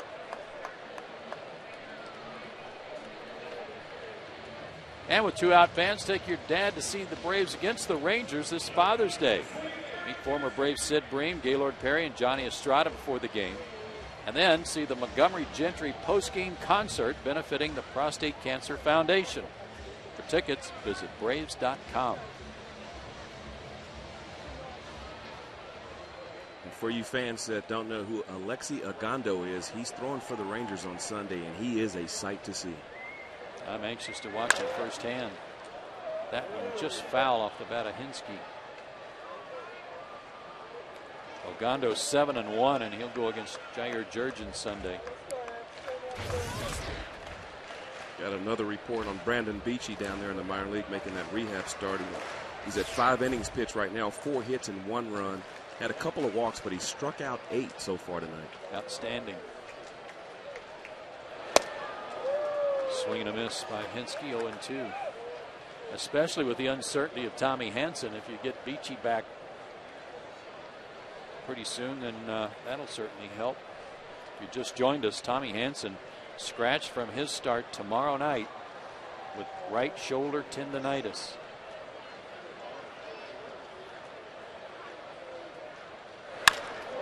Delgado will pitch in his stead tomorrow as Hinske lines out. Acosta has a 1-2-3 inning, and we go to the 6th, still tied.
By AT&T Uverse, by McDonald's, and by Toyota. All tied at 6 as we go to the 6th inning here at Turner Field. Good crowd on hand.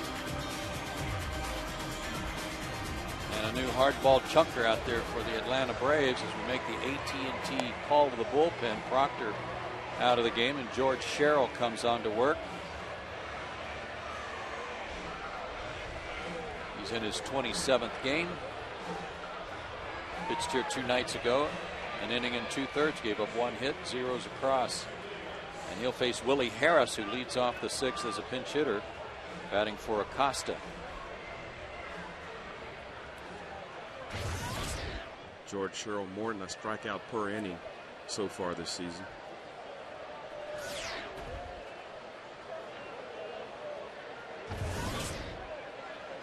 Leadoff man has been on base every inning tonight for the Mets.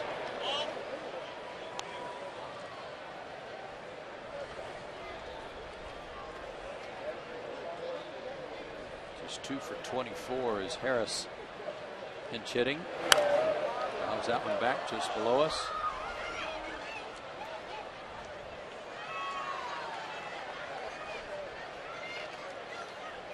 I'll drop that right near some family and friends who are here to see him from Cairo.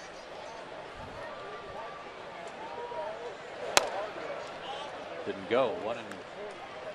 2-1 the count.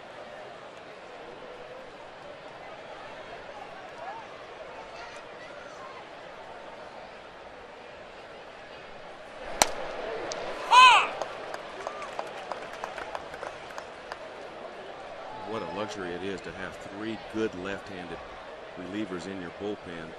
Braves have Sherrill, Flaherty, and Venners, who hadn't given up a run in 22 innings.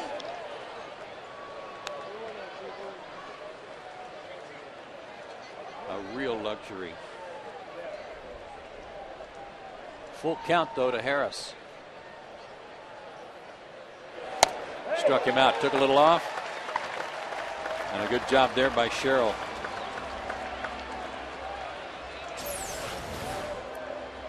He just went right after Willie Harris there with fastballs. He didn't mess around.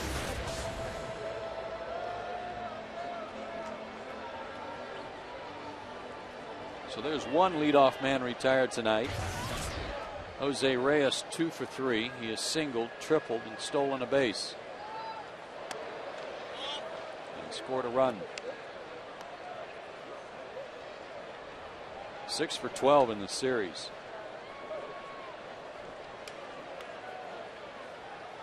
With 4 runs scored in 3 games.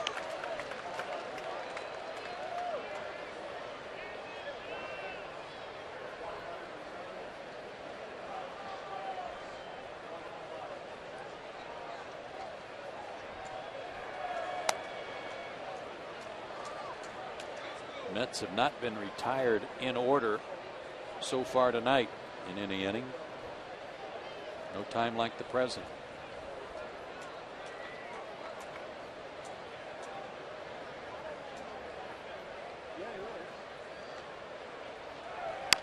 Slow curve popped up out behind first. Ugla wants it and has it. 2 down. It's another one of those plays, Ron, where you got to catch that in fair territory or Reyes might wind up on third again. That's right. That's already happened today.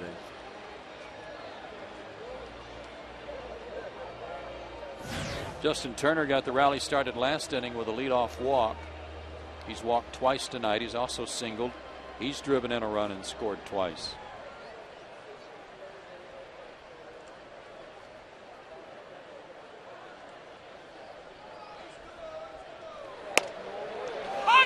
And George gets ahead of him.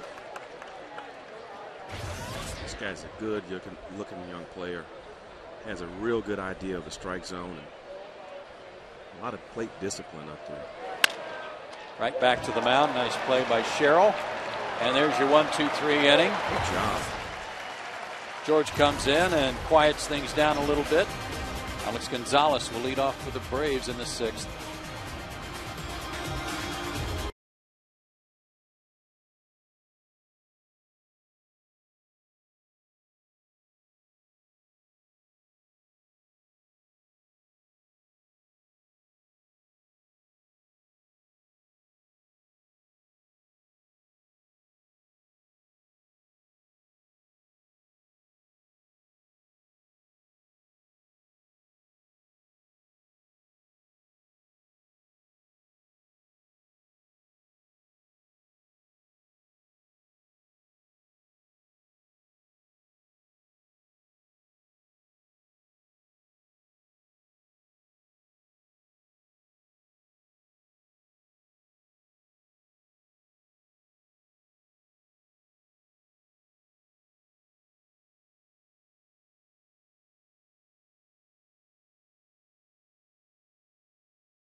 Where we're all locked up at 6, and now it's time for the Coors Light freeze cam, and go to the top of the 3rd here on the ball hit by Jose Reyes, and Alex Gonzalez and Jordan Schaefer converge on it.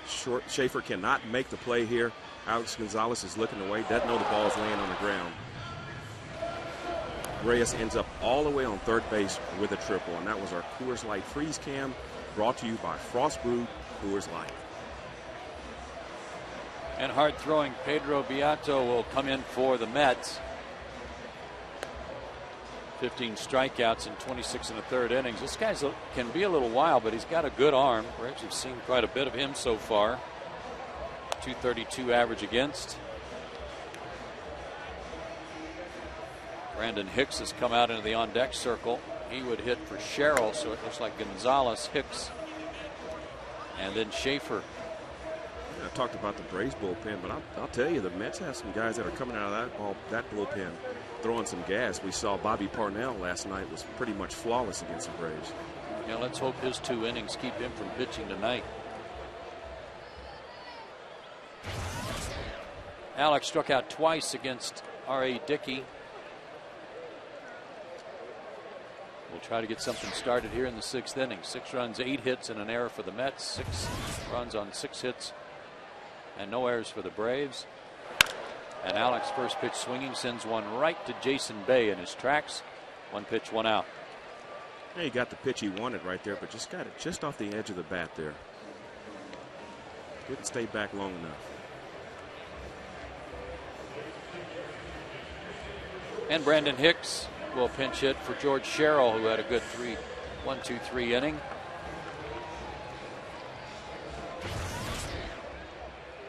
Hicks is 1 for 18 on the year, 1 for 6 as a pinch hitter. Got a couple of starts down in Houston. Had hit 8 homers down in Gwinnett before he was called up. Started the season with the big club.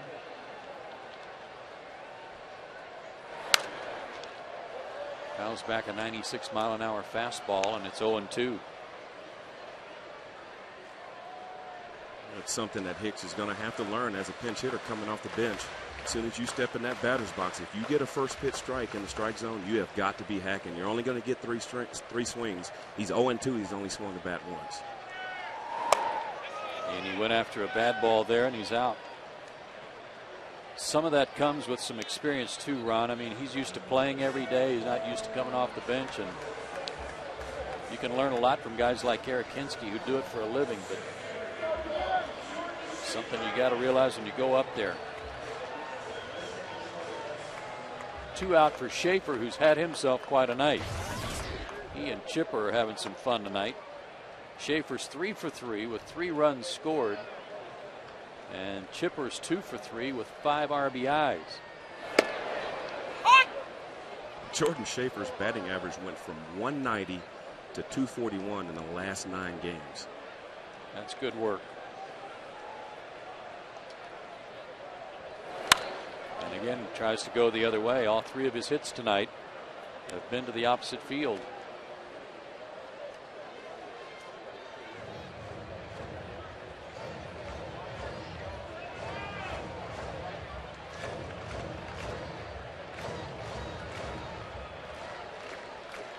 Schaefer is that type of hitter that the Braves have been looking for at the top of the order. You know, going back to those early 90s, we had myself and Dion and Otis Nixon, guys that could really run, and we put pressure on the defense. So when Schaefer gets on base, it's exciting to watch because that's an old style, baseball right there. You put pressure on the defense. I've talked about it before, but he's more old school than what you would realize.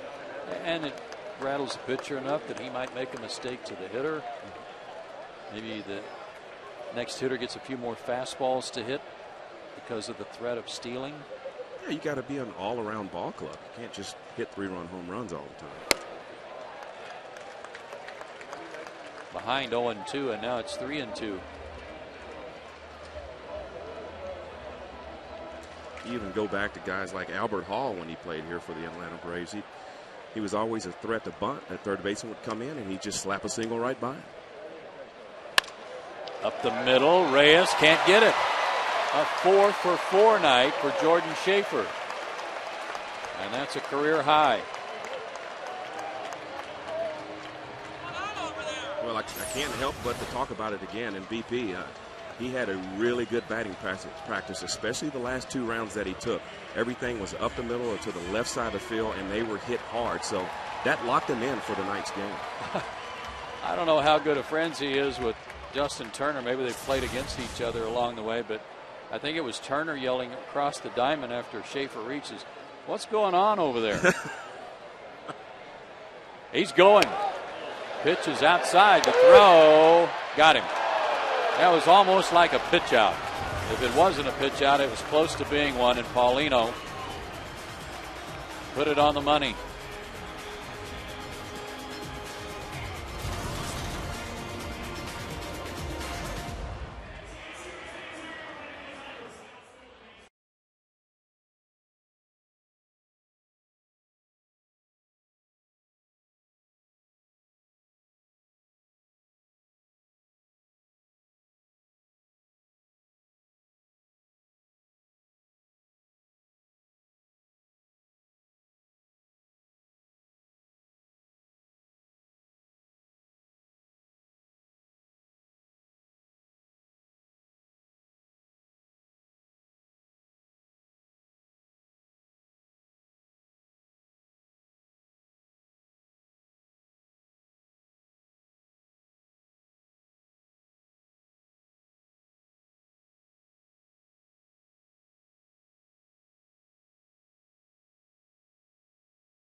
The New York Mets, and time for our McDonald's fan of the game.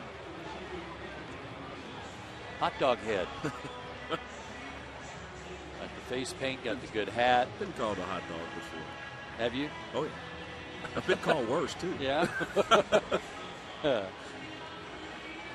McDonald's fan of the game, and now our AT&T call to the bullpen again, and it's Johnny Venners, who's had a couple of days rest, has not pitched in this series. He's in there now, and might see him in there for a couple of innings tonight. We'll wait and see. Part of their order, Beltran, Murphy, and Jason Bay due up.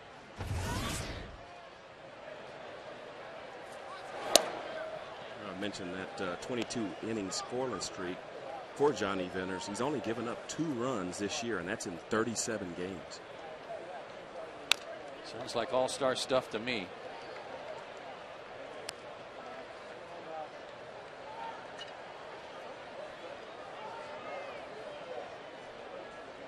Take a look at his last 19 appearances. 22 innings pitched, no runs, 0. Toward the hole, Chipper can't get it, and it's through. Another leadoff man on base for the Mets. And Beltran has his second hit of the night. He's 1 for 3 with a walk.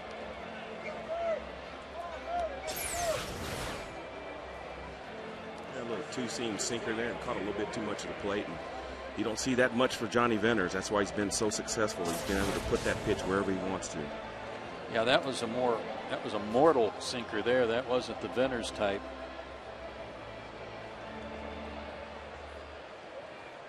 Murphy's 0 for 2 with a sacrifice fly. Drove in a run in the 3rd inning, his 22nd ribby of the year. Next ball 1 from Venners.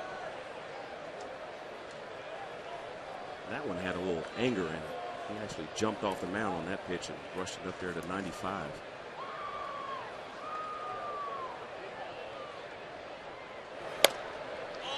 And missed again, 2-0.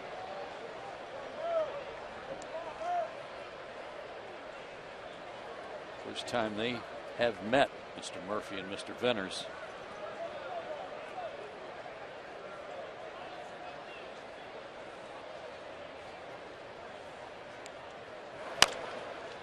Good sinker, makes it 2-1.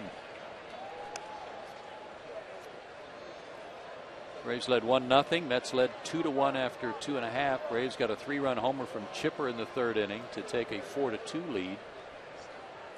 Led 6-2 after 4 innings, but then a 4 spot in the 5th inning by the Mets, highlighted by a 3-run homer from Scott Hairston. Tied the game.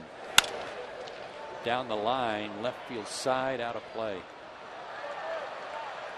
Johnny Venners right now might be out there pitching a little too strong. His last work was on Sunday. So he's not real sharp as of yet.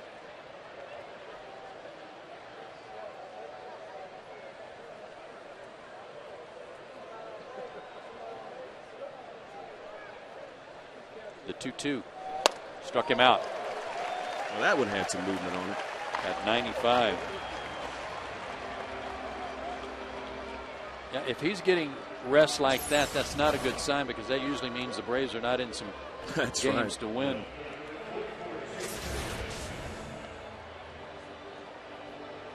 Jason Bay singled his last time up. He's 1 for 3.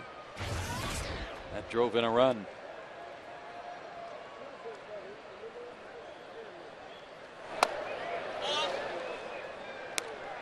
Oh for 1 with a strikeout in his career against Venners.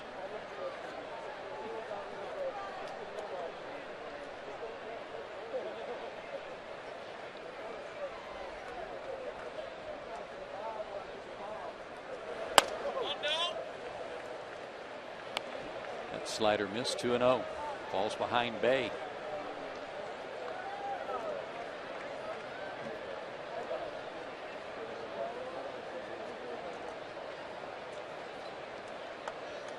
Beltran at first, 1 out. And that's lined out over short, base hit.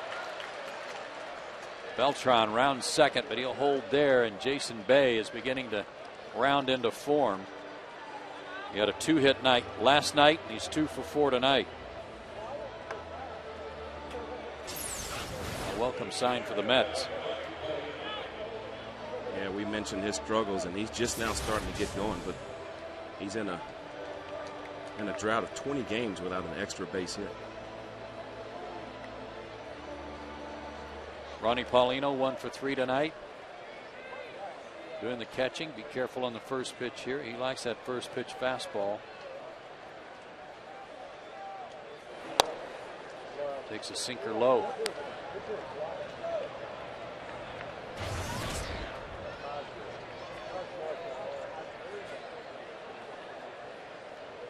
Two on, one out. Tie game in the 7th. Braves had a 6-2 lead and lost it.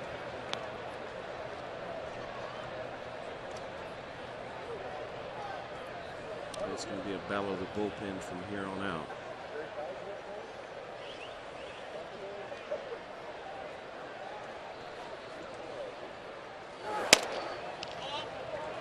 And 3-0.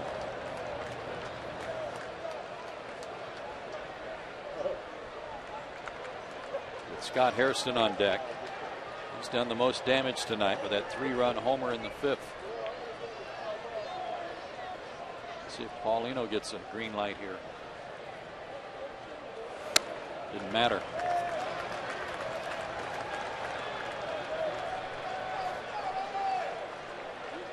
Now it's time for our Coors Light Cold Hard Blasting. We'll take you to the 5th inning. Scott Hairston, the guy at the plate now, gets a fastball from Scott Proctor. He knew it was coming. He's a fastball hitter. Anything straight in the strike zone, he doesn't miss it. He feeds on fastball. And he didn't miss that pitch on Scott Proctor, and that's a Coors Light Cold Hard Blast. Now Brian McCann knew where that was going too. You see from his reaction. So the bases are loaded. 1 out.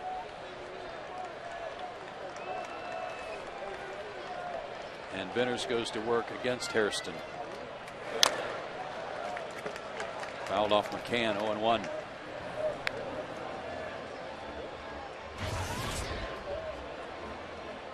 Hairston's 2 for 3 tonight. He had singled earlier. 58 at bats on the year. He has not hit into a double play. Now would be a good time for his first. Chased a sinker there off the plate. 0-2.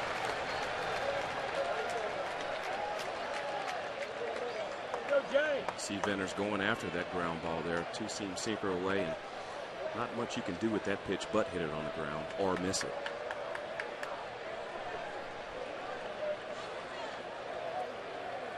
Tejada waits on deck. Strikeout would be nice. And he chased a bad ball, and it gets by McCann. Runner to the plate's going to score. Hairston is out. He'll have to come back. Yeah, first base occupied there. But the run scores on a wild pitch, and the Mets take the lead 7-6. And you know, this is where you got to trust your pitcher or your catcher there. Johnny Venner Sosa's breaking ball probably got away, held onto it a little too long, trying to put that tilt on it, but Brian McCann just couldn't handle it. That ball bounced way out in front of Hairston too, but he was still hacking at it. So 2nd and 3rd, 2 out for Tejada, who's 0 for 3 with 2 strikeouts. Both looking. Tough play over the middle. Alex at the bag has it. He'll throw him out and the inning is over. So a couple of singles, a walk, and a wild pitch, and the Mets are on top.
Seventh inning stretch time here at Turner Field. Time for our Blimpie game summary.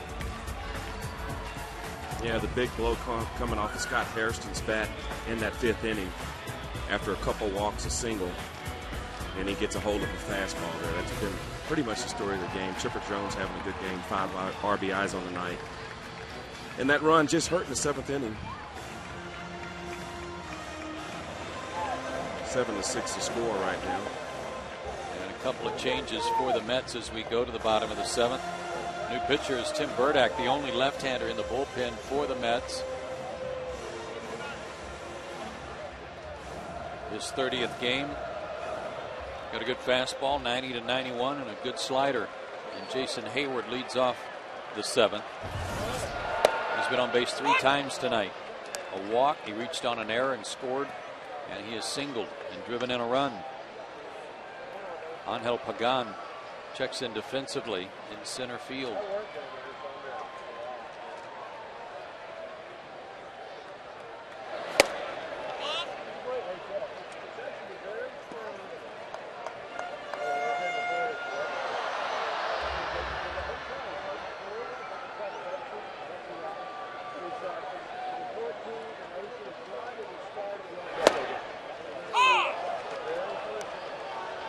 One and two to Jason. He thought that was a little off the plate. The Mets doesn't have the same luxury as the Braves have, and 3 lefties coming out of the bullpen. Burdack's their only left-handed pitcher. Chopper over the mound. Reyes waits. Bare hands. Throws and got him. A risky play by Jose Reyes, but he made it.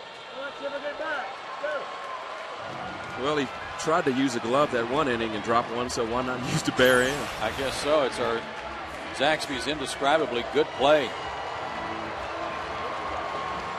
Wow, that is a do-or-die play with Jason Hayward running, so really his only chance is to go barehanded there. Ball was not just a slow bouncer either. Chipper, the batter, he's had himself quite a night. 2 for 3, a homer, a single. 5 RBIs, which ties his career high in a game. All that work was left-handed. Now batting right-handed against Burdack.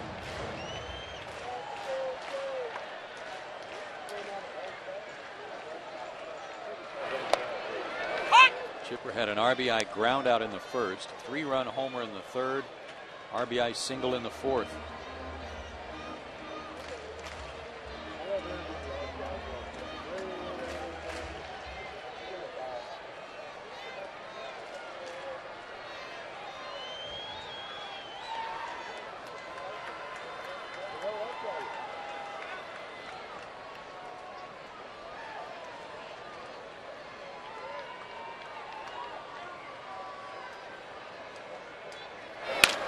Line, base hit.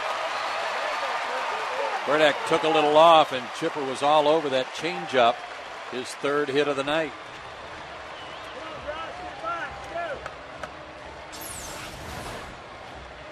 You know, there's times where I wish Chipper could hit more right-handed if he could face more left-handers. To me, he's just as good right-handed as he is left-handed. You just don't get to see him hit that much from the right side, but I think he even has more power on that side of the plate. Turned out to be a slider, not a changeup.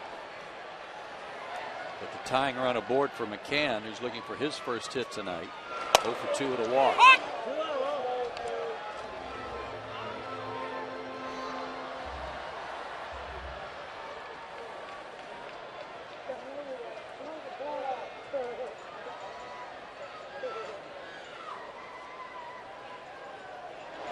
Changeup, line to right, base hit. Chipper's around second. He's headed for third. And the throw will be late. They're on the corners with 1 out.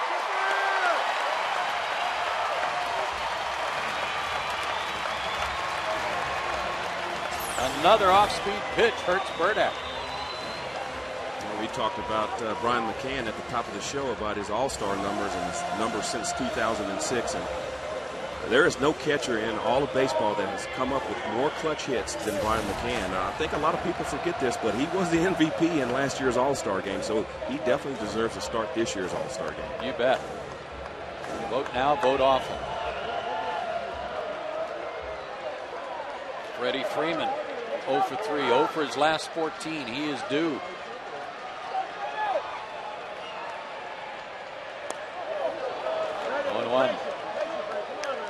Mets are playing back for a potential double play ball.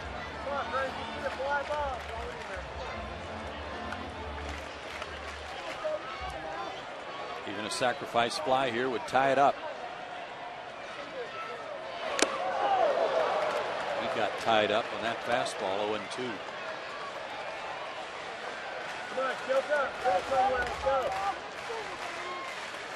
Yeah, that's why a lot of pitching coaches preach, get strike one, and then everything is in your hands. You can do whatever you want to the hitter there, and that's why it's 0-2. Lays off that fastball outside.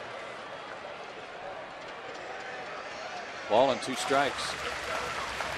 As a hitter, you just have to have enough plate discipline.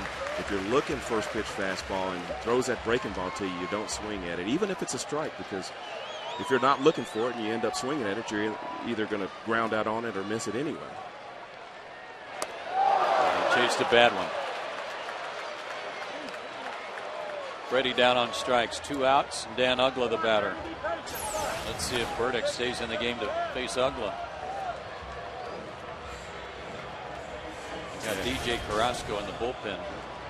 Burdick just had Freeman in between right there.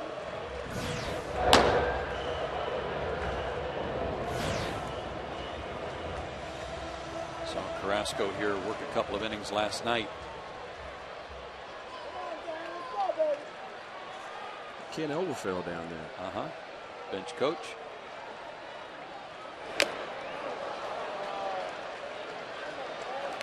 And Ugla's due too. He's 0 for 3 tonight. 1 for 11 in the series. That hit a homer.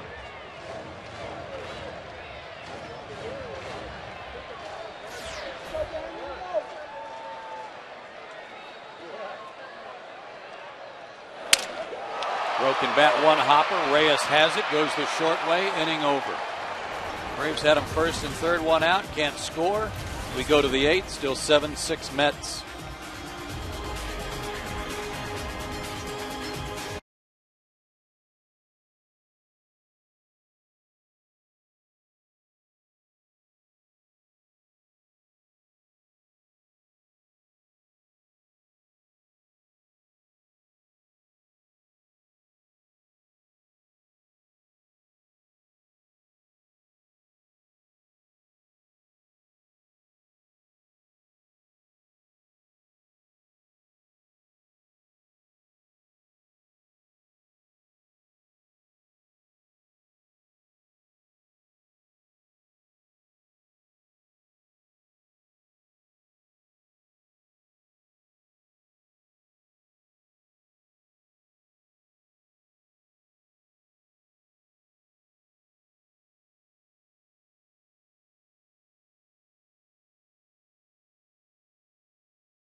The 6th, and before we get to the 8th inning, let's take a look at our AT&T U-verse trivia question.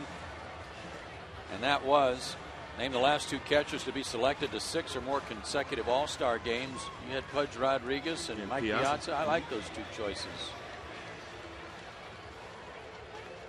Way to go, Ron Gann. Yeah, it's about time, isn't it? You are hot. Johnny Venners back for his 2nd inning of work. And Pagan, who's in the 9th spot, almost got that one over. Chipper. And the tag was missed, says Tom Hallion, and because of it, Pagan tripped, went over the bag,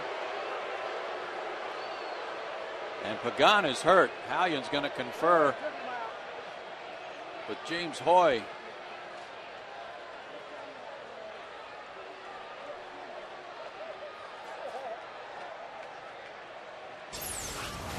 It looked like Freeman got him on the way by. Great play by Chipper. Yeah, it kind of scared me on that play because that's the play he got injured in Houston last year. He did not touch the bag there. No, he didn't, and he didn't tag him. He did whiff on him, but he didn't get the base.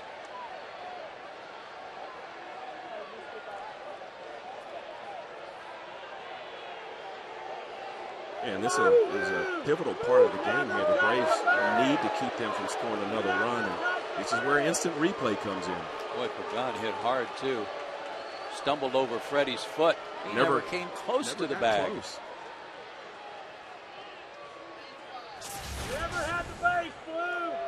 They're going to call it an E5. Pagan will stay in the game. And yet another leadoff man aboard. That's 7 out of 8 tonight for the Mets. Reyes, the batter. Shows bunt and takes ball 1. Well, we do have the luxury of instant replay up here, but in fast time, it is tough for these umpires. Sometimes you got to give them credit, but that's definitely a blown call there. It was. He did confer with James Hoy to see if he could tell, but apparently Hoy couldn't tell if he hit the base or not.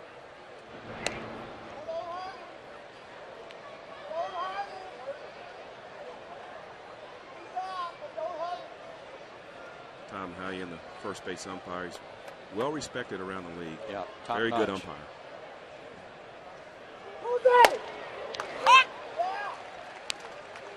Reyes taken all the way there, takes a strike. You might have thought Pagan was running. Angel had a huge lead.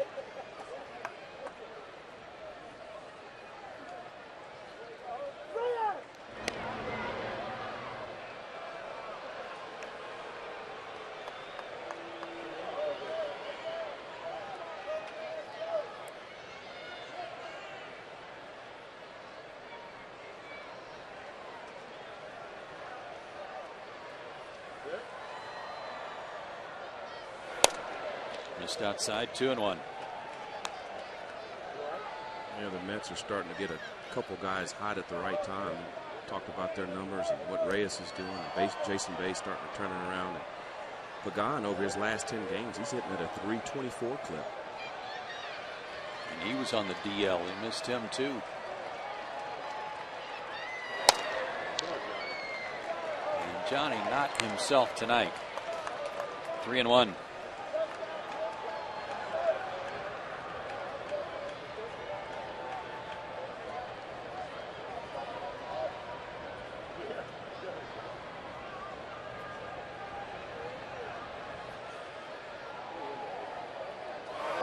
Up the middle, but knocked down by Finners. It knocks his glove off. He recovers and throws him out. Wow.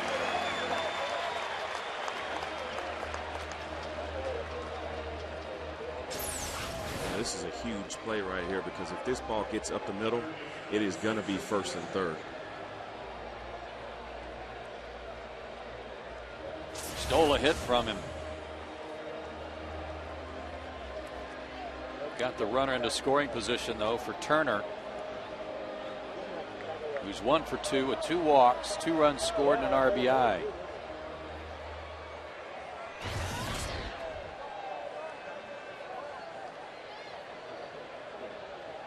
The rookie player of the month for the month of May. Again, Johnny wide to the left-handed batter's box. First base side of the plate. Yeah, that rest has not been kind to him thus far.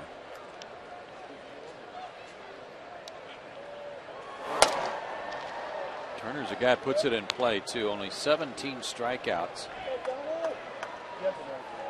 in over 145 at bats. He's hitting .410 with runners in scoring position.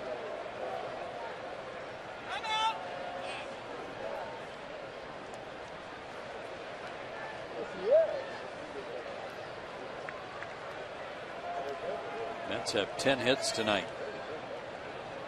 And they lead 7-6. The go-ahead run scored on a bases loaded strikeout wild pitch. And 3-0. Carlos Beltran on deck.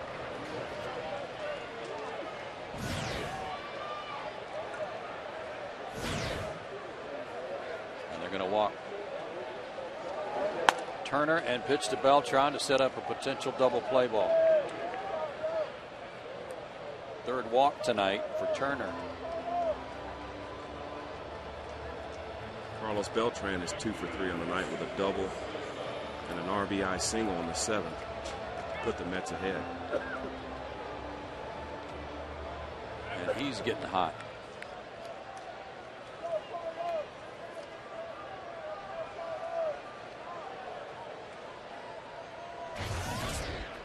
He's tied for the league lead in doubles and then double in the 3rd inning to move into first place in that category.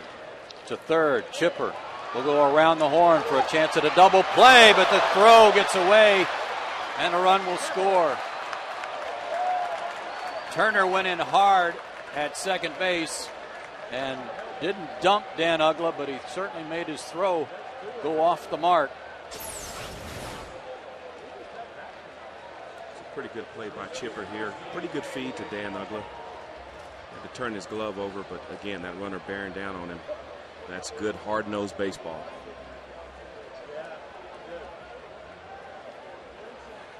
Uggla got a low feed from Chipper, and when he came up, he just launched that throw to first. A run scores, and it's 8-6. Gonzalez will take the pop-up from Murphy, and the inning is over. But another insurance run across for the Mets.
In the bottom of the 8th inning, and fans get great seats and great deals for the Braves Blue Jays series game next week with Coca-Cola 2 for $30 Tuesdays and Toyota 2 for $30 Wednesdays.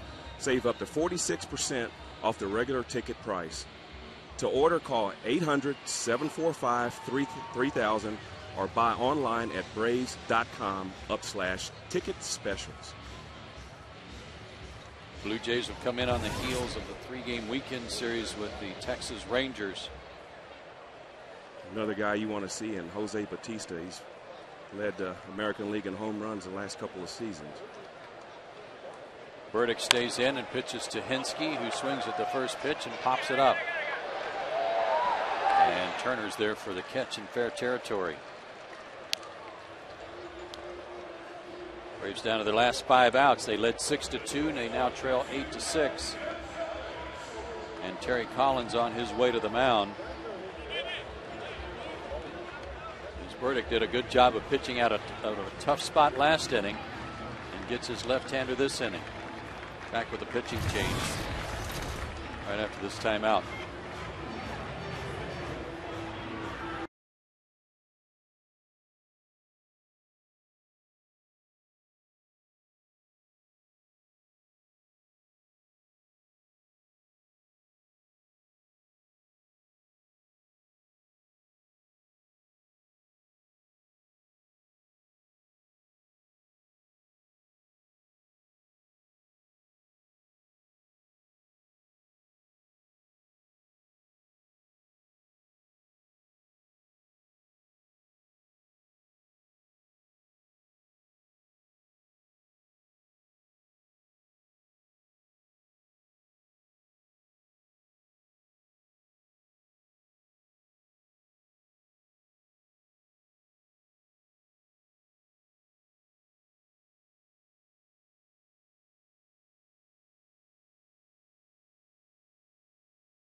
Texas Rangers, the defending American League champions, come to town. Good offensive ball club. They can rake and they can run and they can pitch it. Yes, they can. And it'll also be Tim Hudson t-shirt night, as the first 10,000 folks will get a free Tim Hudson Braves t-shirt. I don't think this one's going to fit me. You never know. You cut the sleeves off and maybe. It marks the beginning of a great weekend of baseball here at Turner Field, though, with the Publix fireworks night tomorrow night. Saturday, kids and dads run the bases. Of course, Sunday, Father's Day. And the new pitcher for the Mets is veteran Jason Isringhausen. His 29th game. He's done a good job for the Mets. Just a .200 average against him.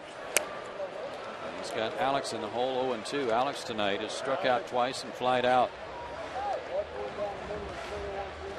Jason was one of my teammates when I played a couple of years there in Oakland in the American League, and doesn't throw as hard as he used to, but he still has a pretty good cutter and breaking ball, and he will pitch inside and go after them.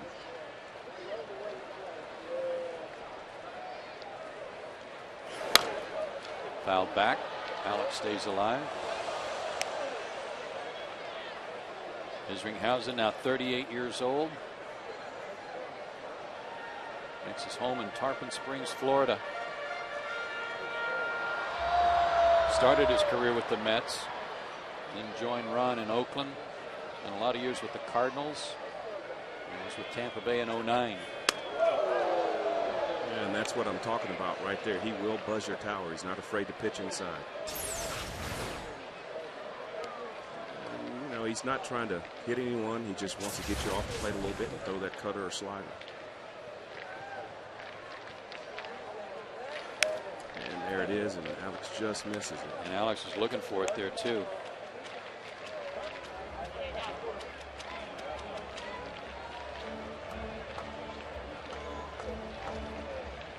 Been on the disabled list 10 times with an assortment of injuries since 1996.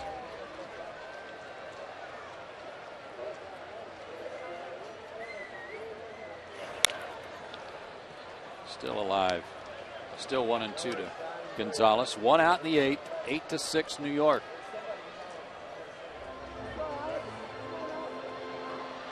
Joe Mather has a bat in the on-deck circle to hit for Venners. Braves led this game at one point 6-2.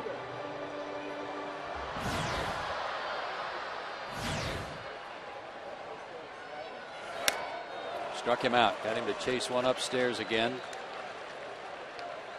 Third time Alex has gone down tonight.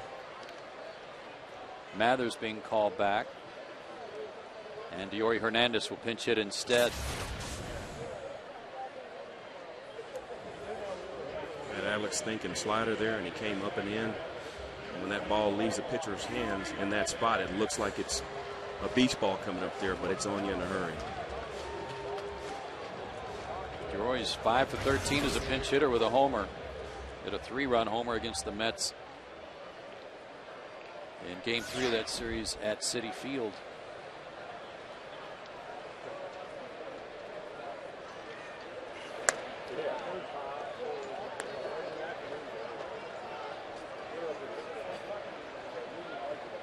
$26,077 here tonight.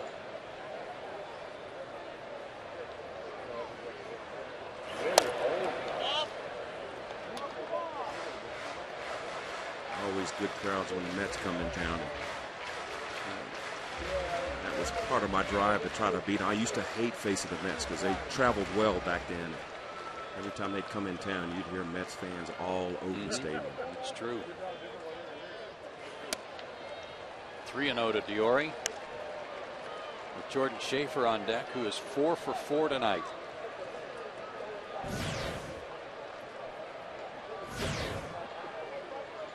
He and Chipper have combined for 7 of the Braves' 9 hits. Taking all the way, 3-1.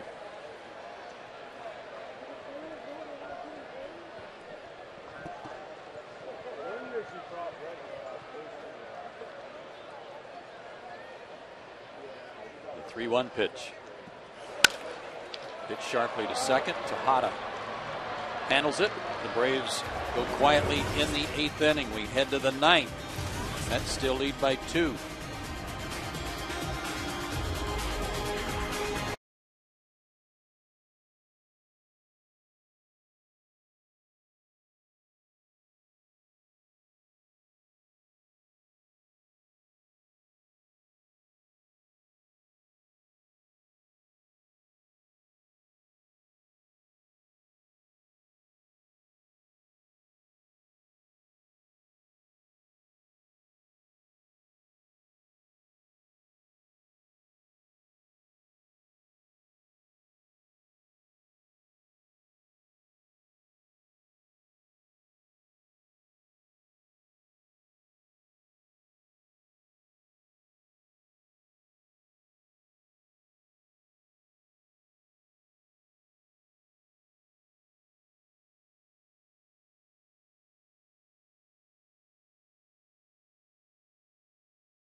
Call to the bullpen.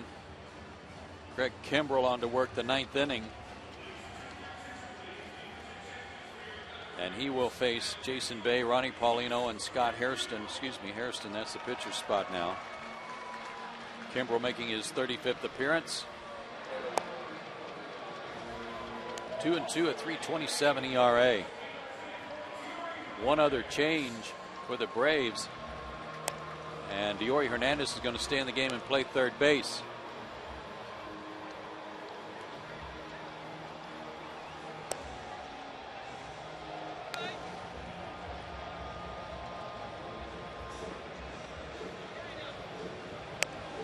Only thing we can think of here is that when Chipper made that play on that high chopper hit by Pagan last inning, he may have done something to his knee.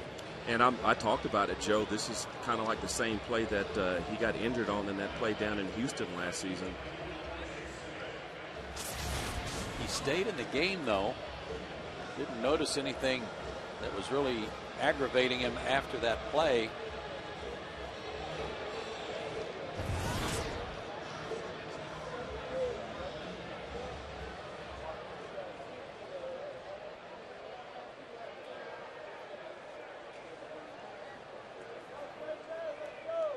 Jason Bay starts things here in the 9th inning. See Chipper slide into third base there. We're going to show you a replay of Chipper running, though. He hurt himself going first to third on McCann's hit. Bay tonight, 2 for 4. He's scored a run and driven one in. Here's what I'm talking about here. He rounds second, goes to third. Looks like a pretty harmless slide there, but he comes up and looks like he may be grabbing that groin or something. Let's hope it's nothing serious. That was something that was bothering him about 2 weeks ago. 1-2 to Bay. The Mets have had their leadoff man on 7 out of 8 innings tonight. And of those 7, 4 have scored.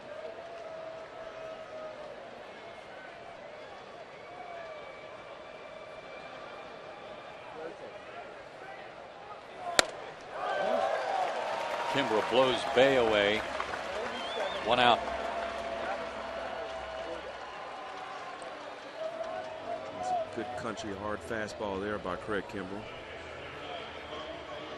Craig pitched in game 1 of this series, walked a couple of guys, but struck out a batter. No runs across.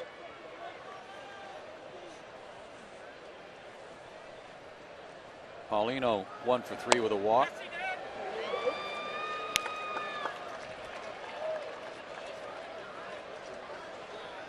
Checks with James Hoy. I'm not sure if he was wanting to know if the pitch was a strike or not, but he definitely swung.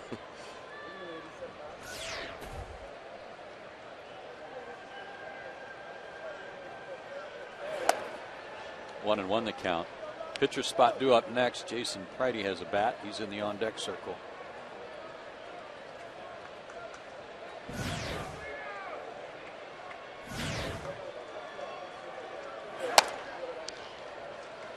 Two and one.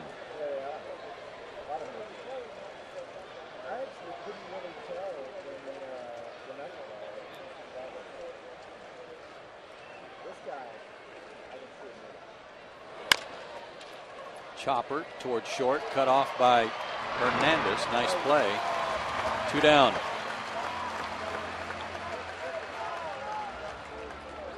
Already some bad news tonight with Tommy Hanson being scratched from his start tomorrow night against the Rangers because of shoulder tendonitis.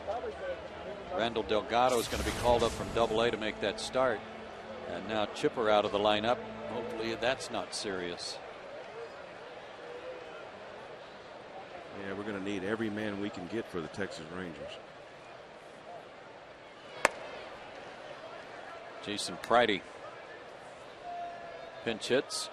Hitting .236. 2 for 7 as a pinch hitter.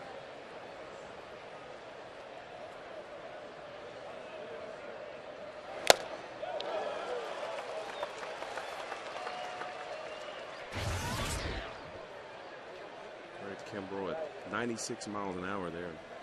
I think sometimes his problems has been he's coming into the game and he's trying to throw too hard instead of just letting his natural ability work for him.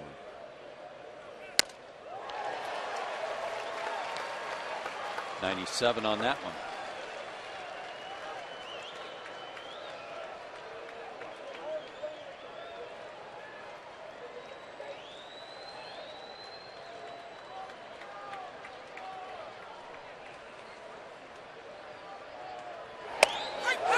Inning over.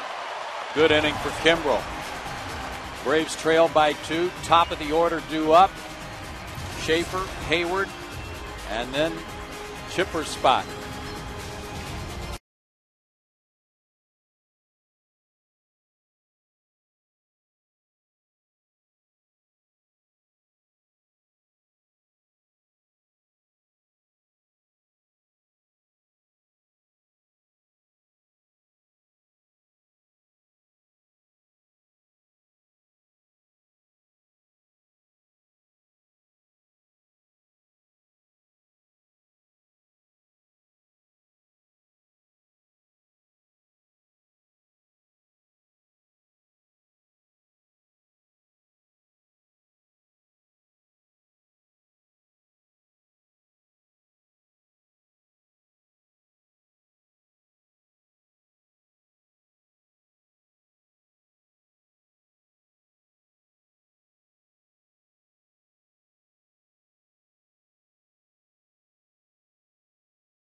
The ninth inning. Now it's time for our SunTrust solid performance.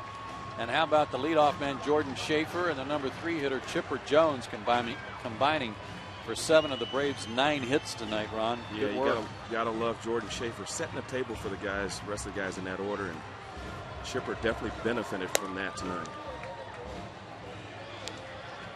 And one more time on to try to close it for the Mets. Francisco Rodriguez looking for his 20th save. 1-2 with a 2.73 ERA. He's been in all 3 of these games. Picked up a save in game 1 with a perfect inning and 2 strikeouts. Worked last night in a non-save situation and got the Braves 1-2-3 with a strikeout.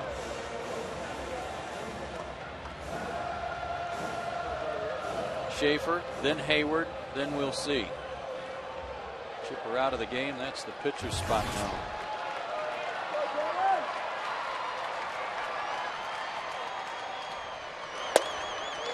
And he takes a strike.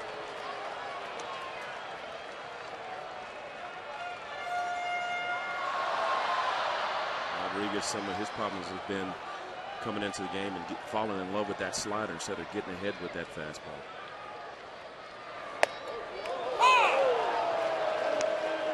Jordan didn't like that call.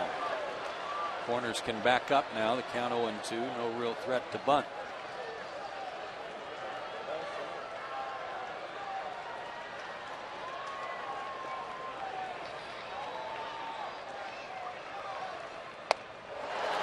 Took a little off. Big motion. Struck him out. And we talked about him getting ahead. He starts him off with a good fastball for a first pitch strike, then he goes to his breaking ball, then the change up there, and Jordan Schaefer had no shot.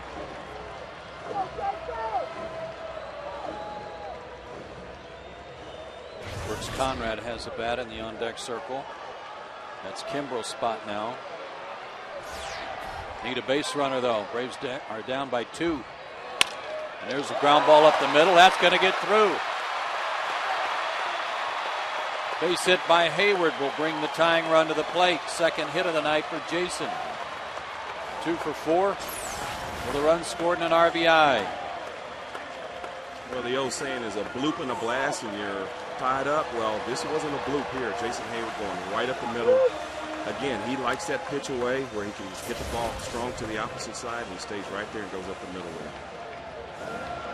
The only guy last night to touch Bobby Parnell, who struck out 5 in 2 innings. The only guy that touched him was Conrad, who singled off of him. He can do the same here to Rodriguez. 1-0. Hey, give him a finish.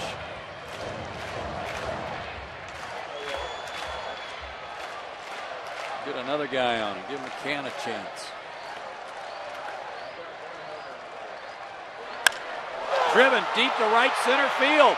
That's got a chance. We are tied.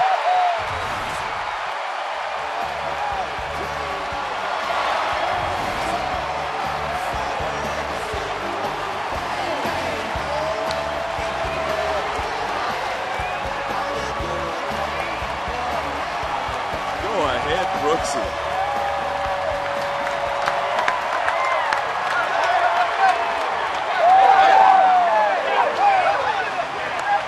That's what you have to do as a pinch hitter, man.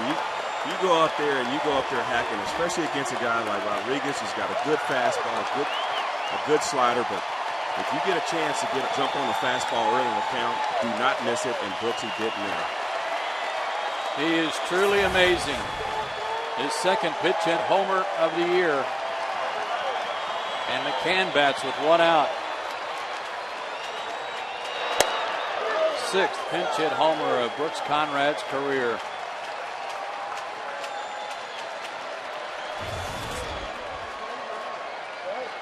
Wow, wow, wow. That froze a few people in the aisleways.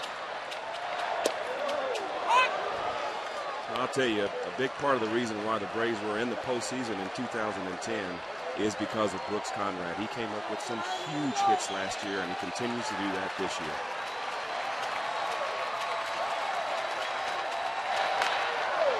7 RBIs out of the 3 spot in the order tonight. 5 from Chipper, 2 from Brooks.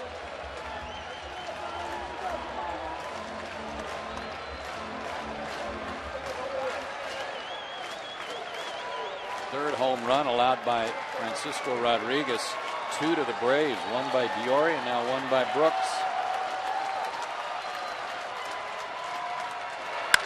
And McCann puts a charge in one to deep center. Pagan at the wall makes the catch. 2 down. Yeah, he gave it a ride. And again, we talked about how Brian McCann has come up big for the Braves since he's been in the major leagues, and he gives this one a ride, just not enough. That's the deepest part of the field there, straightaway center field. And at night, you've got to really get on it to get it out of here.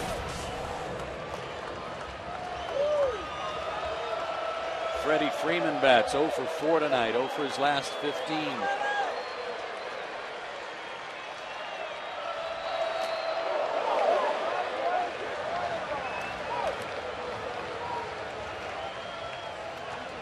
During this stretch where Freddie's fanned a bunch, he's been really anxious.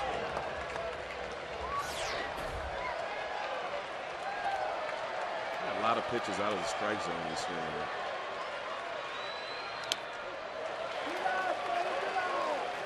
K-Rod went right back to that same spot, but no swing, 1-1.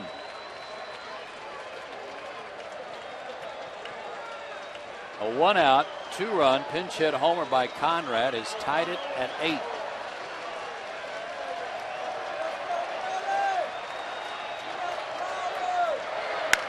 Line to right, hanging breaking ball. Winning run at first with 2 out.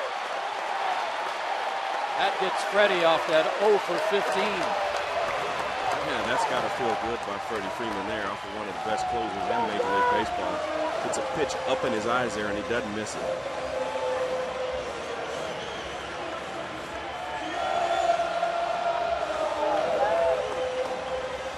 Third straight night for Rodriguez. First 2 nights were easy. He'd had 5 days off prior to that.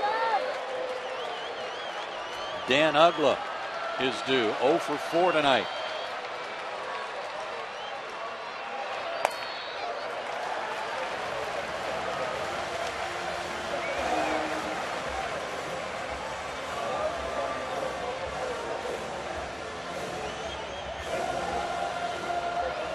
Uggla 0 for 4 in his career against Rodriguez.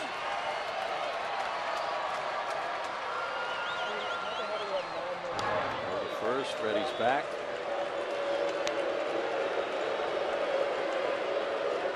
Dan had some really good at-bats down there in Houston this past week and showed some signs of coming around and took some really important walks in that series, drove the ball up the middle. Yep. Stayed on the ball a lot, so hopefully we can put it together here soon.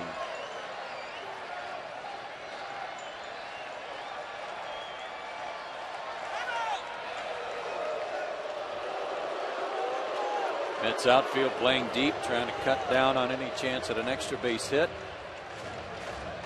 See Turner over there near the line at third base.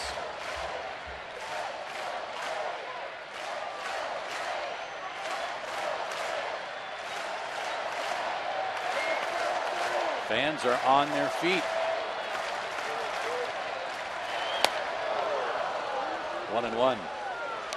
Dan comes away shaking his head there.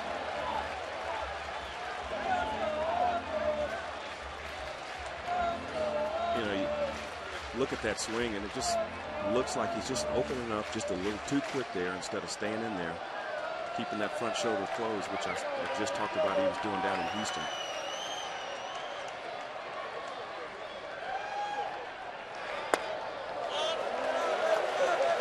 Two and one.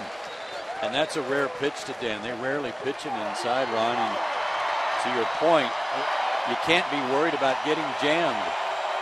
You got to keep that front side in there. Yeah, a lot of times you get jammed, you end up getting a base hit anyway. So, and it's a sign that you are staying closed. 2 and 1.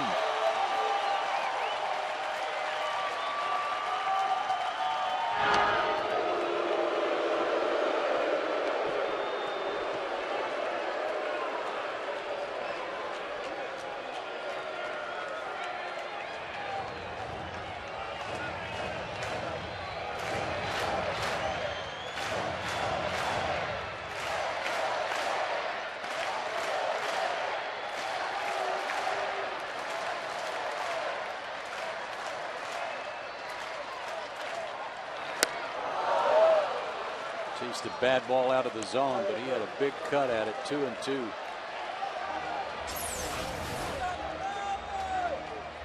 know what? That wasn't quite as high as I thought it was. The ball had a little bit of movement on it. Yeah, it did. Running away from him. 17 pitches so far for Rodriguez. 2-2 the count.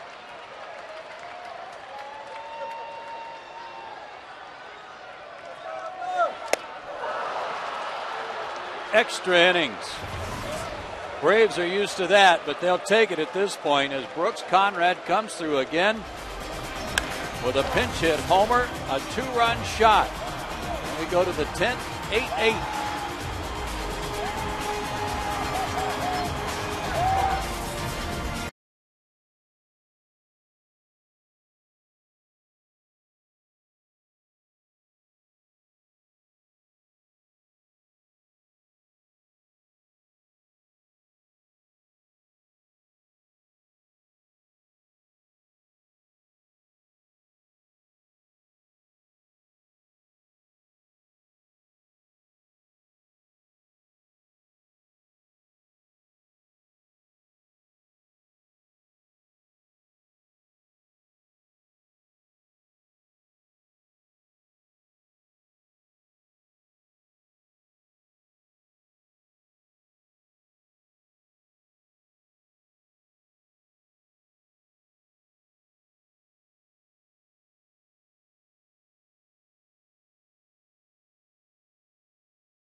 But first, we're going to make the AT&T call to the bullpen. And this time it's to Scott Linebrink, who will come on and work the 10th. And as you look at his numbers, you will want to know that the Braves are now in their 15th extra inning game. They are 8-6 on the year. The Mets are just 2-3 in extra inning games. Brooks Conrad stays in the game. He'll play second base.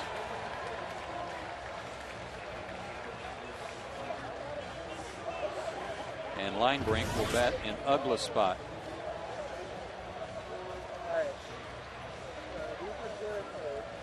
And for the Mets, bottom part of their order, Tejada, and then the pitcher spot, which is now Pagan, and then Reyes. Tejada 0 for 4, 0 for 12 in the series.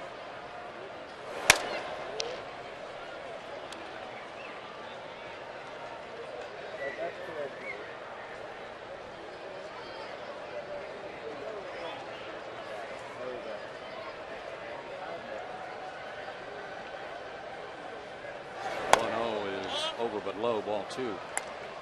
Word from the training room of the Braves on Chipper Jones, a right adductor strain. I don't even know where that is. Sounds like it hurts them. Yeah.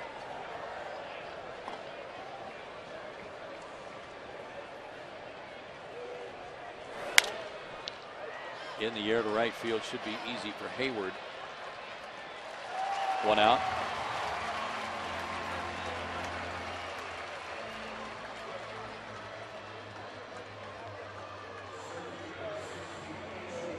Linebrink pitched here last night and worked an inning and 2/3. So he's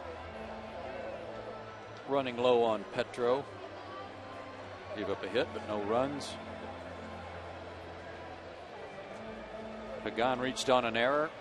Shouldn't have. He should have been out at first base after stumbling over the bag and taking a hard fall back in the 8th. Seems to bunt his way on, bunts it right back to line break. Thank you very much. 2 down.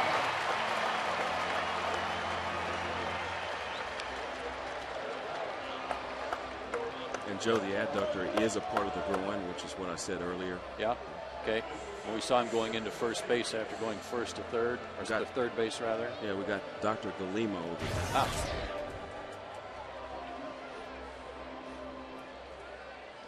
It's good information. Always count on him. Jose Reyes takes a strike. Singled in the first and stole a base. Tripled and scored in the third. He's 0 for 3 since. Another multi-hit game for him. Did that hit the umpire, but where to hit him? Got him right on the mat. That'll wake you up. I don't think McCann even got leather on that. Checking his feelings right now. Boy, I don't know if McCann got crossed up or what happened there, but that was a direct shot to the mask.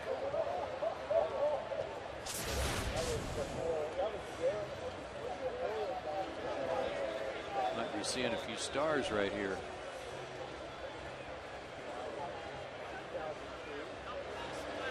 That's Tom Hallion, the crew chief he's talking to, but he just called him Augie Donatelli. He'll be all right.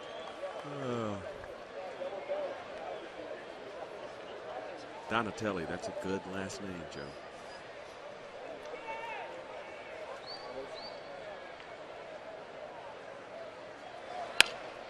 Toward the hole and past Conrad, base hit. Fast man aboard, representing the go-ahead run with 2 out. His 3rd hit of the night. Did not have a multi-hit game last night, but he's got 35 on the year. It's out of reach.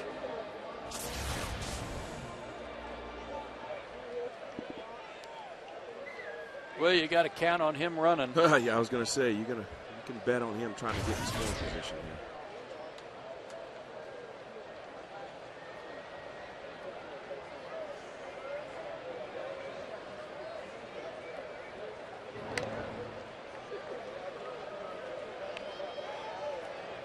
Swiped to base in the first inning, his 23rd of the year.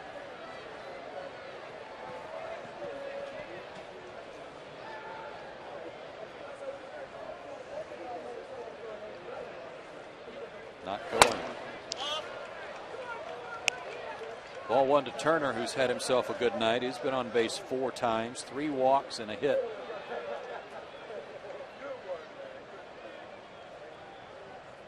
One for 2. He has scored a run and he has driven one in.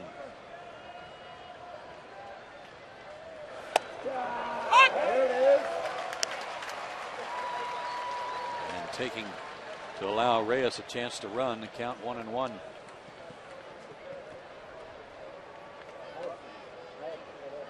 Pitch out here, would you?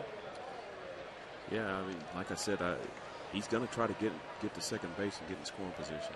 Not a bad idea. Doesn't have a huge lead over there.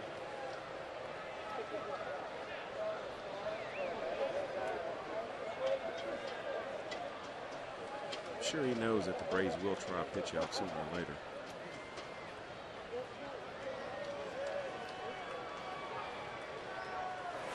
Not going. Strike call. 1-2. Turner's been trying to give him a chance to go, but now Turner's got to guard the plate.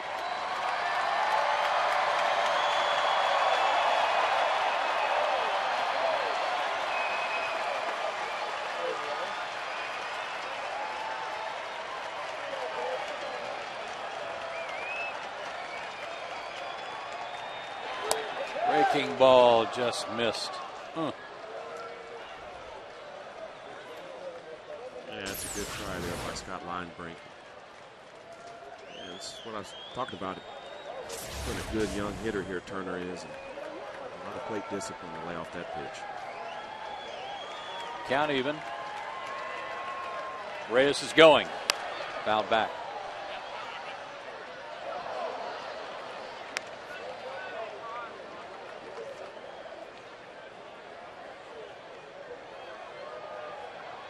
In the Braves half of the 10th inning, Hinske, Gonzalez, and Hernandez due up.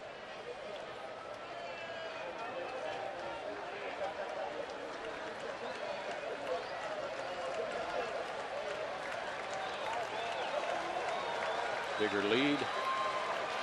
There's a throw. This is what I mean by putting pressure on the defense. If you're an outfielder and you know Reyes is at first and he's going to be going on a pitch, you're going to have to get that ball on a base hit. You're going to have to get it back into the infield as quick as possible because a long single can score. Not going. Full count. They'll be running now. Yeah, the other part about that too, Ron, is on a base hit, knowing he's going to go to third easily now that he's running. You can't take the chance of overcharging a ball either and run the risk of overrunning it. Got to make sure you glove it and get it in if that's what happens. Payoff pitch. Reyes going. Line caught by Freeman. Inning over. That had a chance for extra bases right there, but the long arm of Freddie Freeman ends the inning. To the bottom of the 10th we go, still tied.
You just joined us. Braves lost Chipper Jones a couple of innings ago. Looked like he injured himself going first to third on this hit by McCann, Ron.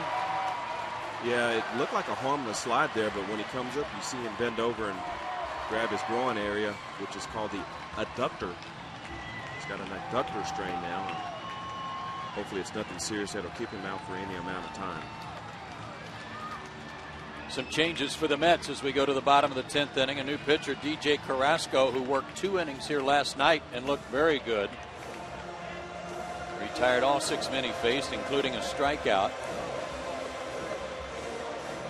Lucas Duda checks in to play first base, and Daniel Murphy moves over to play third base. Turner's out of the game, and Carrasco will bat in Turner's spot. And Hinske leads off the inning and takes high, ball 1. Eric is 0 for 3 with a walk and a run scored.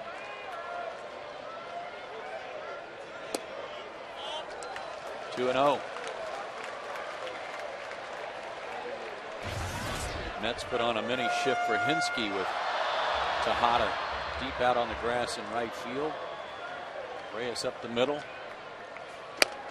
3-0 from the Steve Bedrosian wannabe.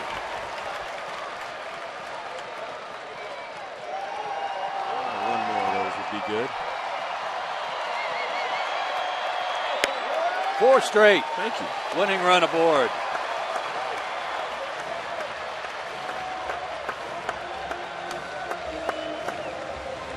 And a pinch runner for Hinsky. Joe Mather's going to run for the semi.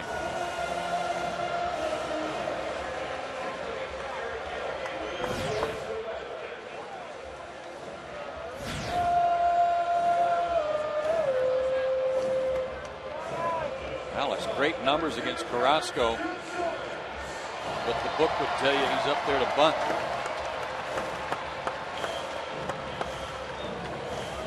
Also, after 4 straight balls, make him throw a strike. 1 sacrifice on the year for Alex. Murphy's in close at third. Shows bunt and pops it up, and Duda just into the game, can't get it.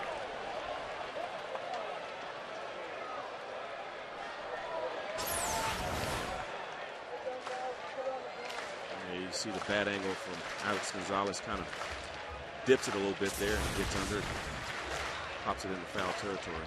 Gotta keep that bat level and keep it out front when you bunt.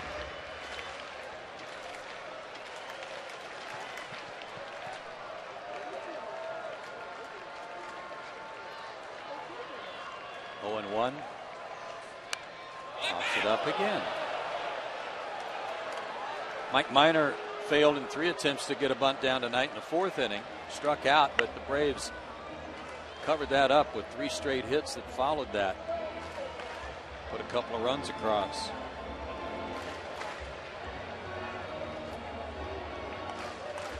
That scowl from Freddie Gonzalez. Only because the bunt hasn't been put down.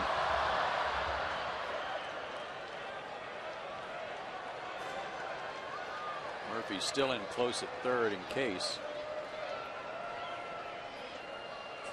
Alex swinging, bounces it up the middle, might be 2. Reyes to first, double play.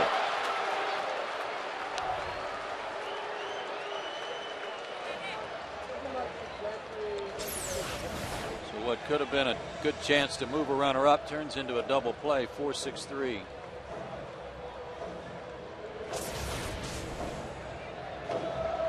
And just bad things just happen when you can't do the little things to move runners. And That's Alex so learns true. it the hard way. That is so true. Diori Hernandez slices one the other way. Might be extra bases. He's going to try for 2. Over to get it is Beltran. No play. And there's your double that would have won the ball game.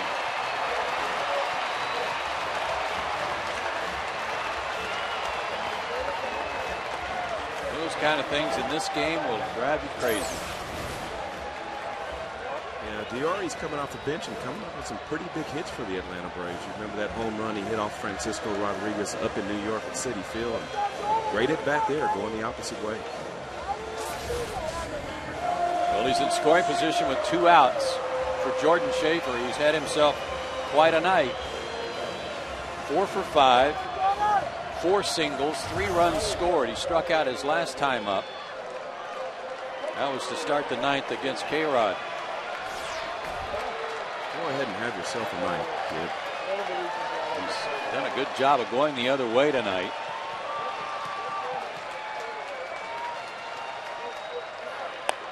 Takes a breaking ball.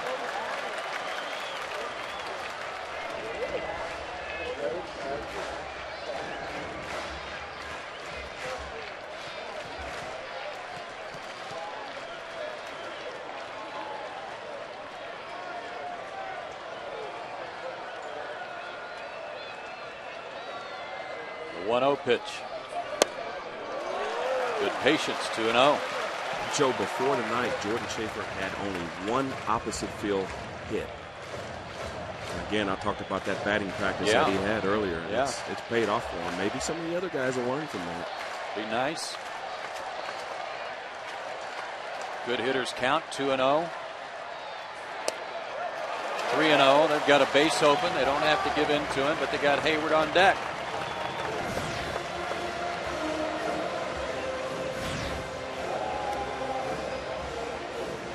Jason's been on base 4 times tonight. 2 singles, a walk, and reached on an error. 3-0. 3-1.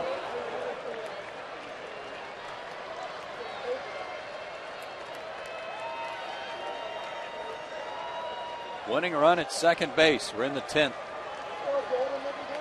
2 out.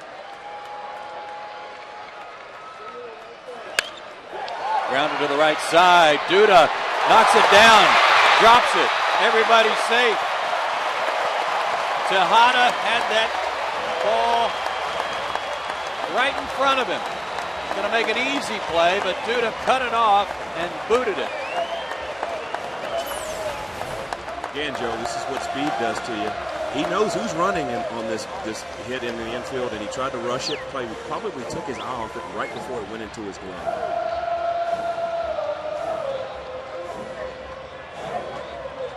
Had to go a long way for that ball there. Dan Warthen, the pitching coach, out there again to talk to Carrasco.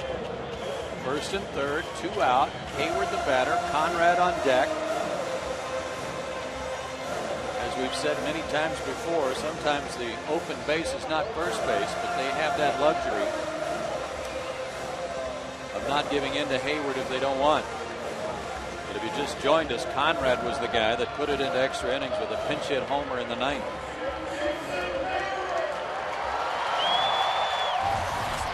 They're going to score that, a base hit for Jordan Schaefer, his 5th hit of the night. Wow. Jason Hayward has 3 career walk-off hits. Let's see if he can make it 4 tonight.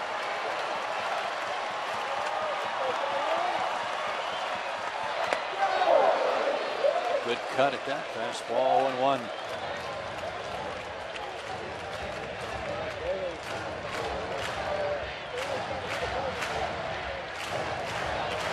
Keep an eye on Schaefer. They're not holding him. He might take off for second. And a balk called! A balk was called! The Braves win the game on a balk. Can you believe it?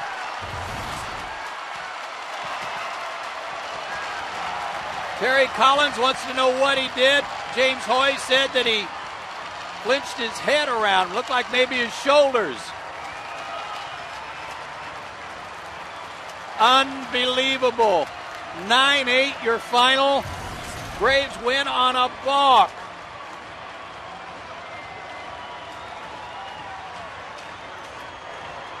Well, like you said, Joe, any way you can take it, and let's take a look at what he did here, and that's absolutely a balk. Once you start your motion, you cannot stop. He tried to stop there, and that's a great call by the umpire. Yep. Jason saw it right away, too. It was a flinch that he started into his stretch, paused, and no argument from Carrasco. He knew it, too. What a finish. In 10, the Braves a winner, 9-8.